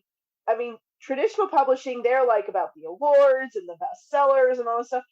Indie publishing, I've noticed, is they're about, we want to entertain you, and there's people that maybe they're sitting in a hospital room or a hospital waiting room, and a loved one is going through surgery or something, or their child is going through something, or some other, there's a financial situation or some other big heavy thing, and it's like their purpose is maybe we're not the high class whatever, but we want to kind of hold your hand through this, entertain you, get your mind off of this, because even just for a little bit, because sometimes that's all you need, and it's not maybe it's not solving the problem, it's not curing whatever's going on, it is just giving you a break so you can get through the next thing that you have to get through. And I feel like that is just so like I have been through so many things. My grandparents passed away last year. Well, no, it's almost been 2 years. Holy cow. And watching my mom and her siblings go through all that stuff, and how some of the things that she turned to with entertainment and spirituality and things like that, and just is so important to have that outlet, even just for a little bit when you're going through that, because the hard stuff is going to go away eventually, but it's your mental health, your emotional health, just and I'm I never want to belittle something, even though it's like I said, I like romance novels. Some people dismiss them as trashy, and it's well, it's not, it's not the Odyssey, or it's not, Yeah, it may not be winning a Pulitzer, but it's not winning awards, but I don't want it to. I want it to just be here to kind of be my comfort thing, to help me, if I'm going through, having had a hard day at work, maybe today was not a good brain day for Alex. Had meltdown or something or whatever. I just I just want to read about a burly hero and Sally love interest, and I want to read a kissing book. Yep. Yeah. Because I mean, when my dad was going through his stuff before he passed away, I mean, I went to books, but then my comfort and brain break and relax and decompress was coming and talking with you gals. Sure, I didn't share everything that was going on, but that was my time to just be able to breathe, relax, enjoy, laugh when I needed it. And I'm so thankful that this has kept going, and it's just, I look forward to this every Monday. And I've said this before on other podcasts, you are my family. I consider you like sisters that, we're not related by blood, but it's just like, you are my family. You are my sisters. Yeah. In some cases, sisters who have never met. Exactly. Some of us sisters have met, some of us haven't. Yes. I mean, to quote Supernatural, sometimes your family isn't blood. It's the family that you've chosen to be with through the ups and through the downs, through the good and the bad. Amen. Because sometimes, and I'm not saying this about my immediate family or anything, but I have some extended family that I'm just kind of like, I'll take this family over. There's a reason. I think everybody has that. Yeah. I mean, I did steal it somewhat from Jodie Whittaker's doctor, but I mean, there is a reason when I post stuff on social media that a lot of times I would use the hashtag Fiveish fam. Yeah, because it's you guys, Nick and Zan and Charles and Jesse and and everyone else who's ever been on the show, Lou, Becky, even the people that we don't necessarily know that are downloading or listening to our show. We see the I see the download numbers and you tell us about them. Yeah. I mean, we don't, at the end of the day, the numbers are just whatever, but it goes to show that people are downloading and listening, and we see the counts on YouTube and we obviously we get your feedback and stuff. So it's like people are listening, and whether we have met or whether we even know your name, you are part of our family. This is the Fiveish fam. And everybody is welcome to be part of it, as long as you're even Jared is sort of a honorary member.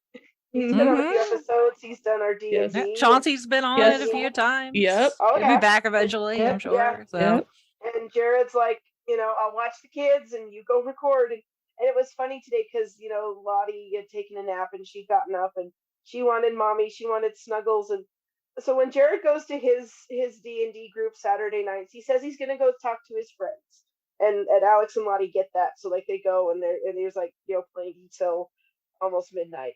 Well, then he's like telling mommy's going to talk to her friends. So it's like he does D&D and he does this and then we do this, and he's just very supportive, and he's like as long as you still enjoy it, still love it, and I'll make sure that you can still do it, and which I love, and you guys have kind of brought him into the fold as well, to a certain point, and it's just kind of like support his books cool. When he releases a new one. So. Yes, he is working on the next one.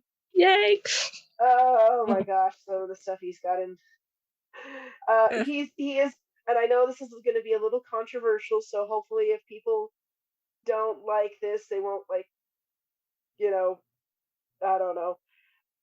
He got an account with Midjourney, so he's been doing some AI art because just to kind of visualize the characters a bit more, and I mean it's been kind of hilarious, some of the results. Yeah. But it's basically like he's been going through and making images of the characters, and he's actually gotten some really good ones. But it's like helping him visualize the next part of the book or like what they're going to look like. Which or, I think that's exactly what that kind of thing is intended for. Chauncey's been doing that. Chauncey will do that too while we're playing D&D. He'll be, our DM will, be telling the story, and like you just, you come across this non-player creature that looks NPC, like, or one of our characters does something crazy or notable or whatever, and Chauncey will be there with one of those AI art generators, and he'll just create something. And sometimes they're just ridiculous, but he'll post them in our Discord, and we just get a big old laugh out of it, like, oh, that's crazy. And Jared basically, it's a tool. Like if he didn't have it, he wouldn't even bother. Like he wouldn't commission an artist to do it. But it's like here, I can do this. I do it, and so it's like now I'm trying to remember why I brought this up. But anyway, that's part of what he's been working on is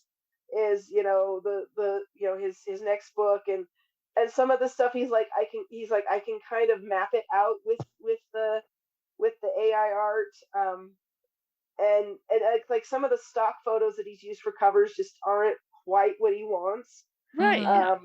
So it works out really well. And I mean, he has gotten some flack in certain places because he has posted some of it, and people get all up in arms, and it's just kind of like, well, it's not like he's taking a job away from an artist because he wouldn't be commissioning an artist for this purpose. He's not making anyway. money off of it, so no, it is purely for his use as a writer, and so it's So anyway, point is he's working on the next book. Yay! He's gotten. I will tell you, there's a scene where they're in a bar with a bunch of Marines and some of his writers group. Some of his writers group, who some of them are veterans, and he's been consulting with them, okay, so what would this scene look like? And some of them have volunteered to be characters in that scene. Oh, nice. So he's been asking him, okay, well, what do you want your character to wear? And there's one guy in a bomber jacket and got tattoos or whatever. Then there's another lady who's in an evening gown, and I'm like, and they all are talking to each other about this back and forth, and it is just so funny. Did Jared say, okay, now I need you to roll for initiative? Yeah, really. He might have done. I don't know. It's like, you want to play D&D? This is how you start playing D&D. And I don't know the context of it because Morgan's in the bar with them because they're just these random Marines that she runs into. But I'm like, okay, where is this going? So he shows me all these things, and then he cackles like the evil emperor, just like. So there's a teaser for you for the next book. Nice. And if anyone who hasn't read them, the first book's called The Lone Black. Yes. Yes. So and it's on Kindle Unlimited. I'm not just saying this because it's my husband and it's a source of income for us, but they are genuinely good. Yes, so they are. I've thoroughly enjoyed them. Yeah. Anyway, that was a tangent. I will though also add, I am incredibly grateful that the Fiveish Fangirls podcast exists, because I would never have met any of you had you guys not done this. Rachel would not be a part of Gold Stand. Heck, Gold Stand might not even have existed, if I hadn't come across you guys, and then you got, we've had you as guests. Well, it's like I only found you through Holly, who I think found you through Charles. Right. Correct. Yep. Correct. Charles is kind of the granddaddy of them all at the end of the day. Right. Charles, it's either Charles, for a lot of people that are in my circle, it's either Charles or Rob Southgate, one or the other. So it's the grand poobah. Or Carl from PopCon. So because I learned to the Fiveish Fangirls through Holly, because I believe I'm trying to recall, Holly, where either you and I were both on the same episode of Next Stop Everywhere or something. That's very possible. Yeah. I think that's where I met you, and we kind of connected and all. And you, when we got to the plug section, you talked about the Fiveish Fangirls, and that's when I obviously discovered it. Was listening to you guys and such, and and then everything else spiraled off into that. But also to echo your point, Holly, about the fact of it being a family and being excited about sitting down to record an episode. I as a fellow podcaster, I'm exactly the same way, especially when it comes to Gold Standard, because Happiness and Darkness is kind of, now I have a co-host, but for the longest time it was me having rotating guest co-hosts. So it's kind of my deal. So like, I was enjoying it, but it's not the same kind of thing of hanging out with regular co-hosts, if you know what I mean. And since Gold Standard started, for me, it's literally Hanukkah every 2 weeks, because I'm so happy. I mean, I tell Rachel and Zan this constantly ad nauseum, I'm sure, how much I love podcasts and how much I look forward to it. Because it's like, yay, this particular Thursday, I get to talk to Zan and Rachel again. And it becomes a part of your routine. And yeah, it very much becomes part of your extended family. And I think that is what one should take away from the podcasting experience. I mean, I know a lot of people are like, I want to make I want to be the next Joe Rogan, or I want to do this and want to do that, etc. But I think at the end of the day, if the fun factor isn't there, then what is the point? I mean, if you're like, we're doing this as a business, want to run it as a business and try and make, money from it and all this kind of thing and make a name for, ourselves or what have you. Yeah, I mean, that is a great thing. But I think at the end of the day is if you're not having fun and you're not, clicking with your co-hosts, what's the point? I mean, you guys have been doing it for 8 years now, I believe, which tells you, I think 8.5. 8.5. There you go. So who's counting? Yeah. Going on 9 years. Going on 9 years here, and I think that tells you that it is very much about the connections that you guys made when you first started. And that's why obviously it's continued. I mean, that's the way I feel when it comes to, especially when it comes to Gold Standard, because it's it started as a trio, and it's carrying on as a trio. And obviously, I definitely don't want it to stop. I believe at one point Rachel actually wrote in our little group we have on Facebook saying, what are we going to do when we run out of Best Picture winners? And it's like, is that going to be it? Or we are going to just say our goodbyes and it was fun while it lasted? I'm like, hell no, we're going to carry on, because I'm brainstorming ways to make it continue. Exactly. And then I believe, Rachel, you came up with like 25 different Excel pages or what have you. Like, I figured a way to make this podcast carry on. I'm like, fantastic. Like, we could do this, we could do this. Whenever I so it's like at the end of Resurrection of the Daleks, which is the episode or the Doctor Who story where Tegan leaves, and and that's a pretty brutal story, but I always think of her telling the Doctor that this isn't fun anymore, and like her aunt says, if it stops being fun, you give it up. And so like anytime I'm like having a hard time with, maybe it's the scheduling or like whatever it is, I just kind of think, am I still having fun? Am I still enjoying this?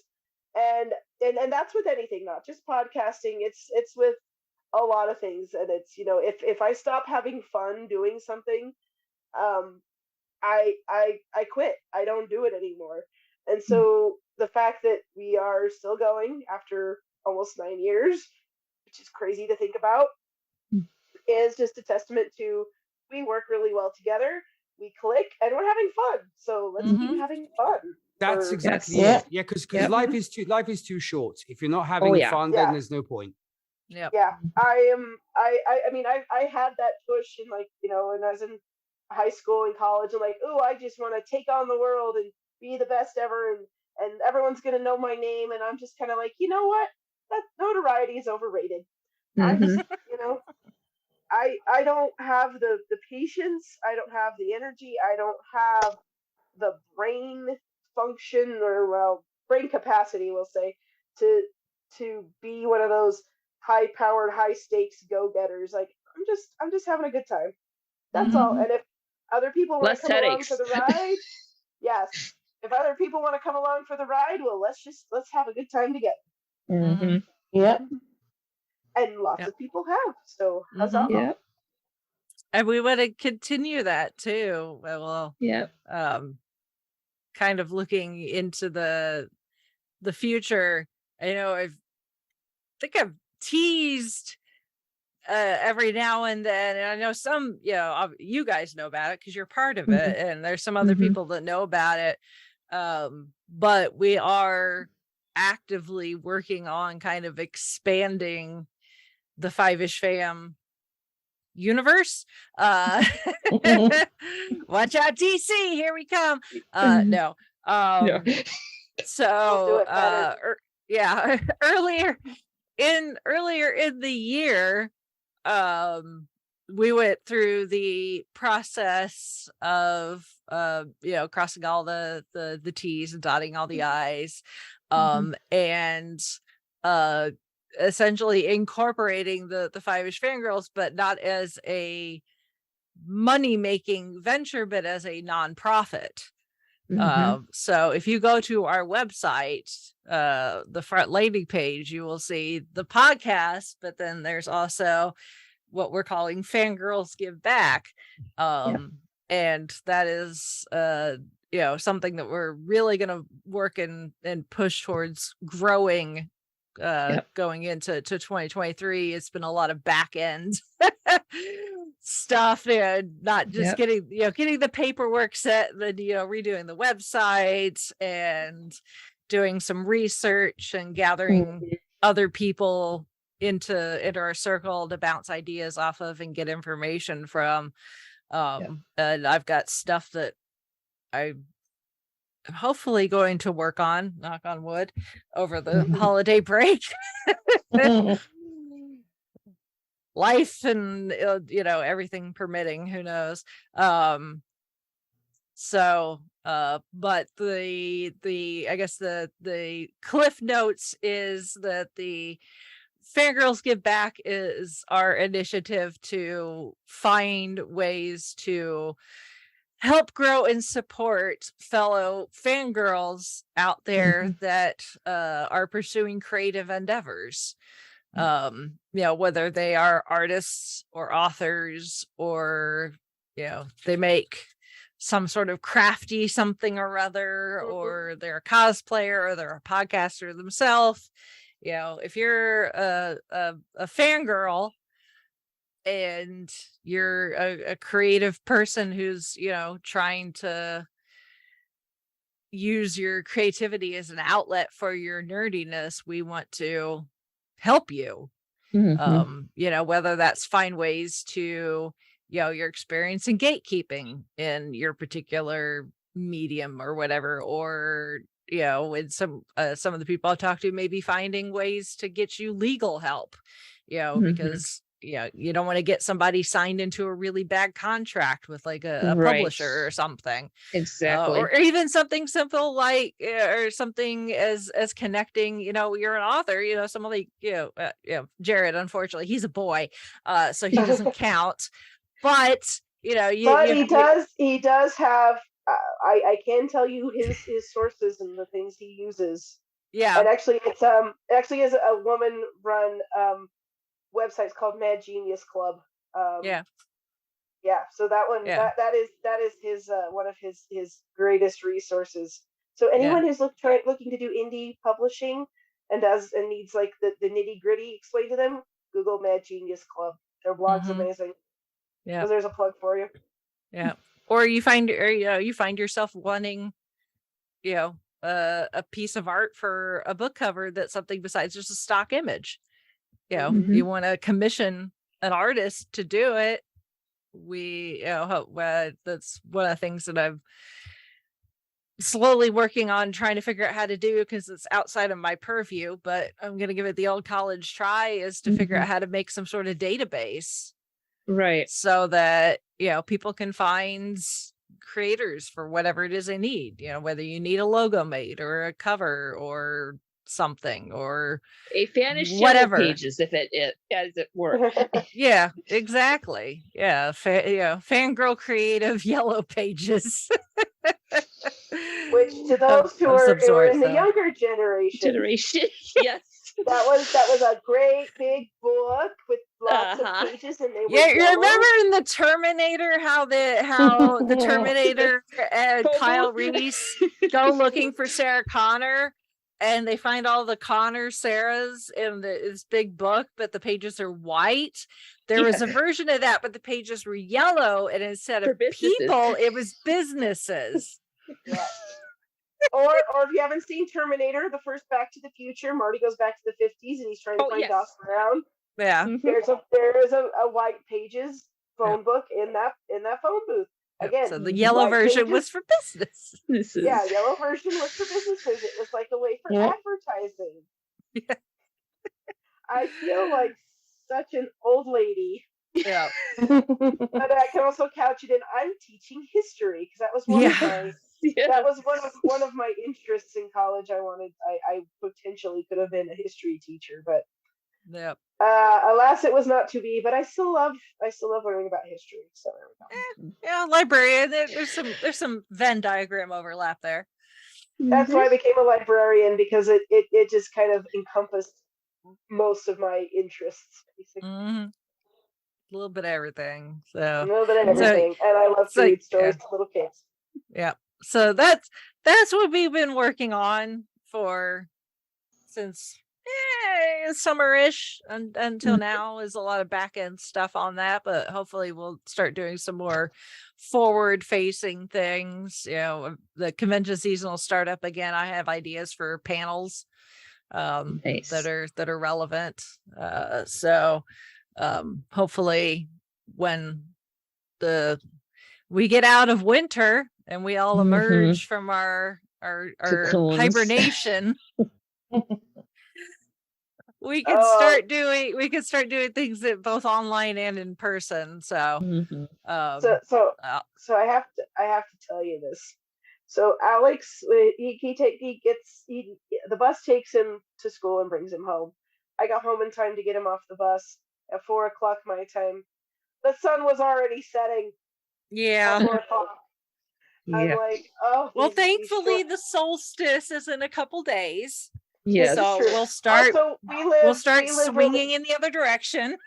Yeah, we live really close to the mountains on the west side, so that means we do get the sunset a little earlier than the rest of the valley. But even so, I was like, I'm standing out there waiting for the bus to come. I'm like, the sun is setting.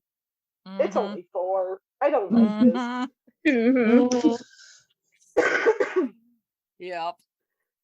So, but so if any of our listeners out there either know or are interested in maybe getting involved, or know someone who might be interested in getting involved, in some cases it's been names that have been given to me from talking to other people, or resources that we could look into that maybe we can add to our ever-growing list of our directory or yellow pages.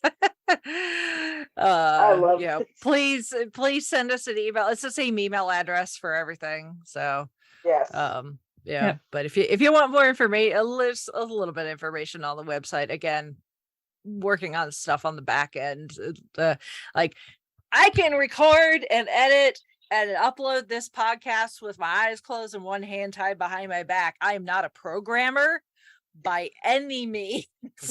So I can edit audio and video till the cows come home, but don't ask me to program anything, because that is so not my wheelhouse. So it's a learning curve for me, trying to learn stuff that I don't already know that is going to be necessary to do some of this stuff. So if somebody's like, oh, they launched the website months ago, why haven't they done anything? It's because I don't know what I'm doing. I'm not a programmer. It's like you don't want to add something and then have something go bye-bye. Yeah, I like, Squarespace was good enough to get me to where the website is now. Hashtag not a sponsor, but hey, Squarespace, if you'd like to sponsor us, totally would be down for that. Again, send us an email. But yeah, beyond just the kind of the plug and play and little bit of coding that Squarespace lets you do, beyond that is beyond what Squarespace can build. So I'm having to do that stuff on the back end. We'll get there. We'll get there. We will get there. It's not that it won't. It's just slow. So it's not if, it's when. Like a lot of things. Like anything, it's worth doing well. Yes. So, anyway, well, how are we feeling? Has episode 400 been all that you dreamed of? I think for not knowing what we were doing, what we were going to, how it was going to go when we started, I think we've done pretty good. Yes. All right. Awesome, and again, thanks to Shalane for giving us some talking points to get into in the early stages of the podcast, because that got us going. So yay, Shalane, you are indeed our number one fan, because you are. That got us through like what, the first 40 minutes or so. Yeah, something like that. Something like that. I was checking the time. We're like 20-minute tangents, and we're only on point 2 of her 6 points in her email. That's how we roll. Yes. Yeah. Yes. So, tangents. They're in the tagline and in our blood. Yes. Well, if we did tangent in an episode, there would be something. Something would be wrong. Yeah. That would be a signal to people like, we're being held hostage. Come help us. Yeah, really. Right? We don't want anyone to know. Yes. Well, if any of our listeners want to send us bullet points for us to tangent on for 20, 30, 40 minutes, getting away from our main topic, or if you need to send us information about Fangirls Give Back, or I want to send an inquiry, any of that stuff, or send us sponsorships. Squarespace, I'm looking at you. Our email address, Raycon. We were talking about equipment. These are Raycons. They're wonderful. I love them. That's what I'm wearing now, but that's what I use for my everyday at the gym and stuff is Raycons.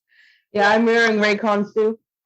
Not a sponsor, but I'm open to it. Anyway, send us a line at fiveishfangirls@gmail.com. You can also visit our website, which is the5ishfangirls.com, and that's sort of our hub where all the links to all of our social media, Patreon, ways to support the podcast, and other information can be found. And and then if you go to Facebook or YouTube or Instagram and leave comments, we treat that as feedback as well, so we'll read that out. As always, it's 400 episodes. Thank you for listening from the bottom of all of our little fangirl hearts. Thank you. Yes. Because thank you. we get on here and waffle on about whatever it is, but the fact that you guys are out there listening and supporting and sending feedback and whatever else is amazing. You're fantastic. And of course, a big thank you to our good buddy, DJ Nick. Cousin Nick. Yes. My pleasure. Thank you. Thank you for allowing me to gate crash officially. I appreciate it. Or his cousin Janet calls him Nicky. You're gonna do that one again, are you? Okay. But yeah, I appreciate it. It doesn't make me feel 40 anymore, so I appreciate that. But you can find Nick. We have a friends of the show page on our website, and Nick's shows are multiple links in there. Cheers! I appreciate that. Nick's it. Although I think I'm missing a few. I need to get some graphics from you. Yes. Well, thank you. No, but I mean, thank you so much for allowing me to be a part of this 400th episode. Here's to 100 more, definitely. And you just keep up the great work you're doing, because you're doing a fantastic job. And I, obviously coming from, a dude at this point, but I'm sure that, it means a lot, but a fervent feminist, I will say, it makes me very happy that you guys are doing so much for, the fangirls out there. So kudos to you for doing that. And, just keep doing the amazing job you're doing. And of course, Rachel, I will be talking to you in a couple of days, but, the rest of you, of course, I want to wish you all very, very happy holidays. Have a great end to your thank you. Have a great end to your 2022 and a great start to your 2023. Yeah. Thank you. You too. Thank you for all your support. Yeah, it's a pleasure. The way that the calendar has fallen, this year, this is going to be our last show for 2022. So we are going to be taking next week off so that people can spend time with their families for whatever celebrations. Christmas, Hanukkah just started. Mazel tov, Nick. Thank you. Thank you very much. We've got the winter solstice coming up. Kwanzaa starts on Boxing Day. So we're just gonna party it up, whatever it is you do.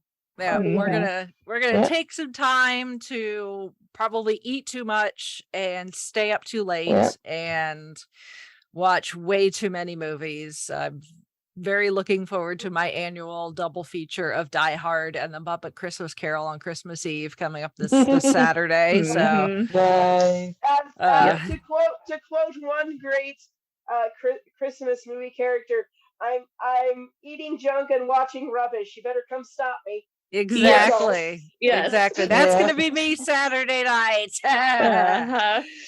As Santa starts making his rounds around the world. So, but we'll still be posting on the social media. So make sure you're following us. As we, I'm sure, get geeky related Christmas gifts, we'll make sure to post photos and stuff. Like, look at the Doctor Who or whatever related stuff that I'm sure we'll get in our stockings or whatever. So we'll make sure to share that.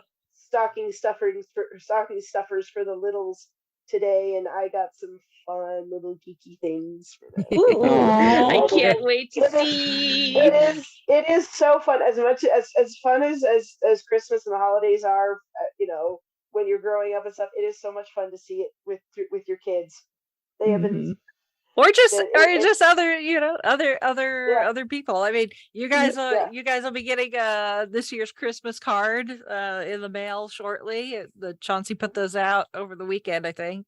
Which definitely has some geeky pictures, and then Nick got a very geeky Hanukkah present / belated birthday present. So. I was over the moon. I'm like, yay! Now there's something I can literally, enjoy and just. Oh man, it was fantastic. You made my day with that, Rachel. Thank you so much. Can you tell us, or is it a secret?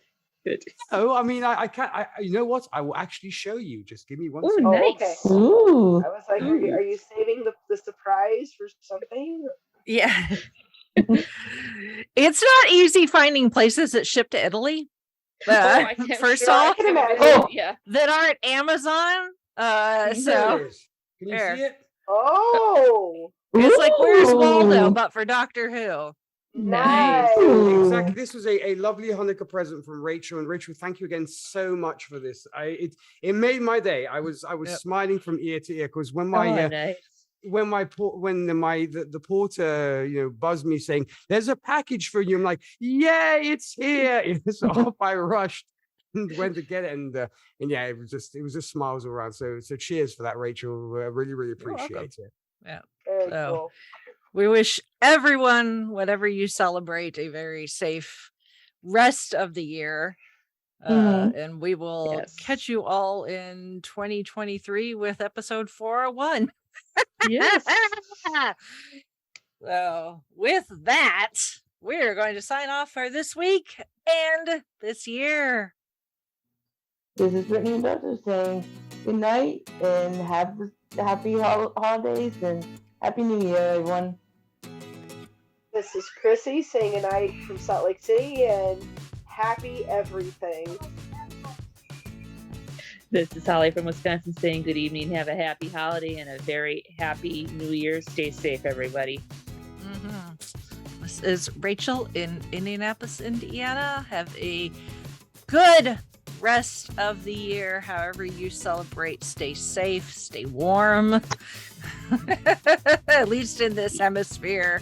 And we will catch you all in 2023. And remember, speaking of safety, light the lamp, not the rat.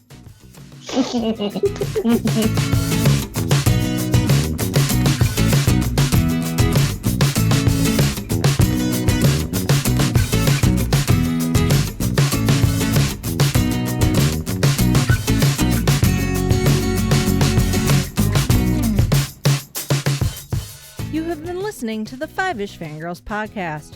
You can find more episodes and information at thefivishfangirls.com. Any and all books, movies, games, and any other forms of media mentioned are owned and operated by the respective copyright holders. No copyright infringement is intended or implied. If you wish to support the show, the easiest way is to leave us a rating and review. More ratings and reviews will make it easier for others to find the show. If you wish to support us monetarily, you can do so at patreon.com/Fiveish Fangirls Podcast. All money goes towards fees and equipment to keep the show going. For official Fiveish Fangirls merchandise, visit redbubble.com/people/Fiveish Fangirls. We love hearing from our listeners and encourage feedback. You can email us at fiveishfangirls@gmail.com. You can also like and follow us on Facebook at facebook.com/Fiveish Fangirls. Thank you so much for listening, and may the Squee be with you.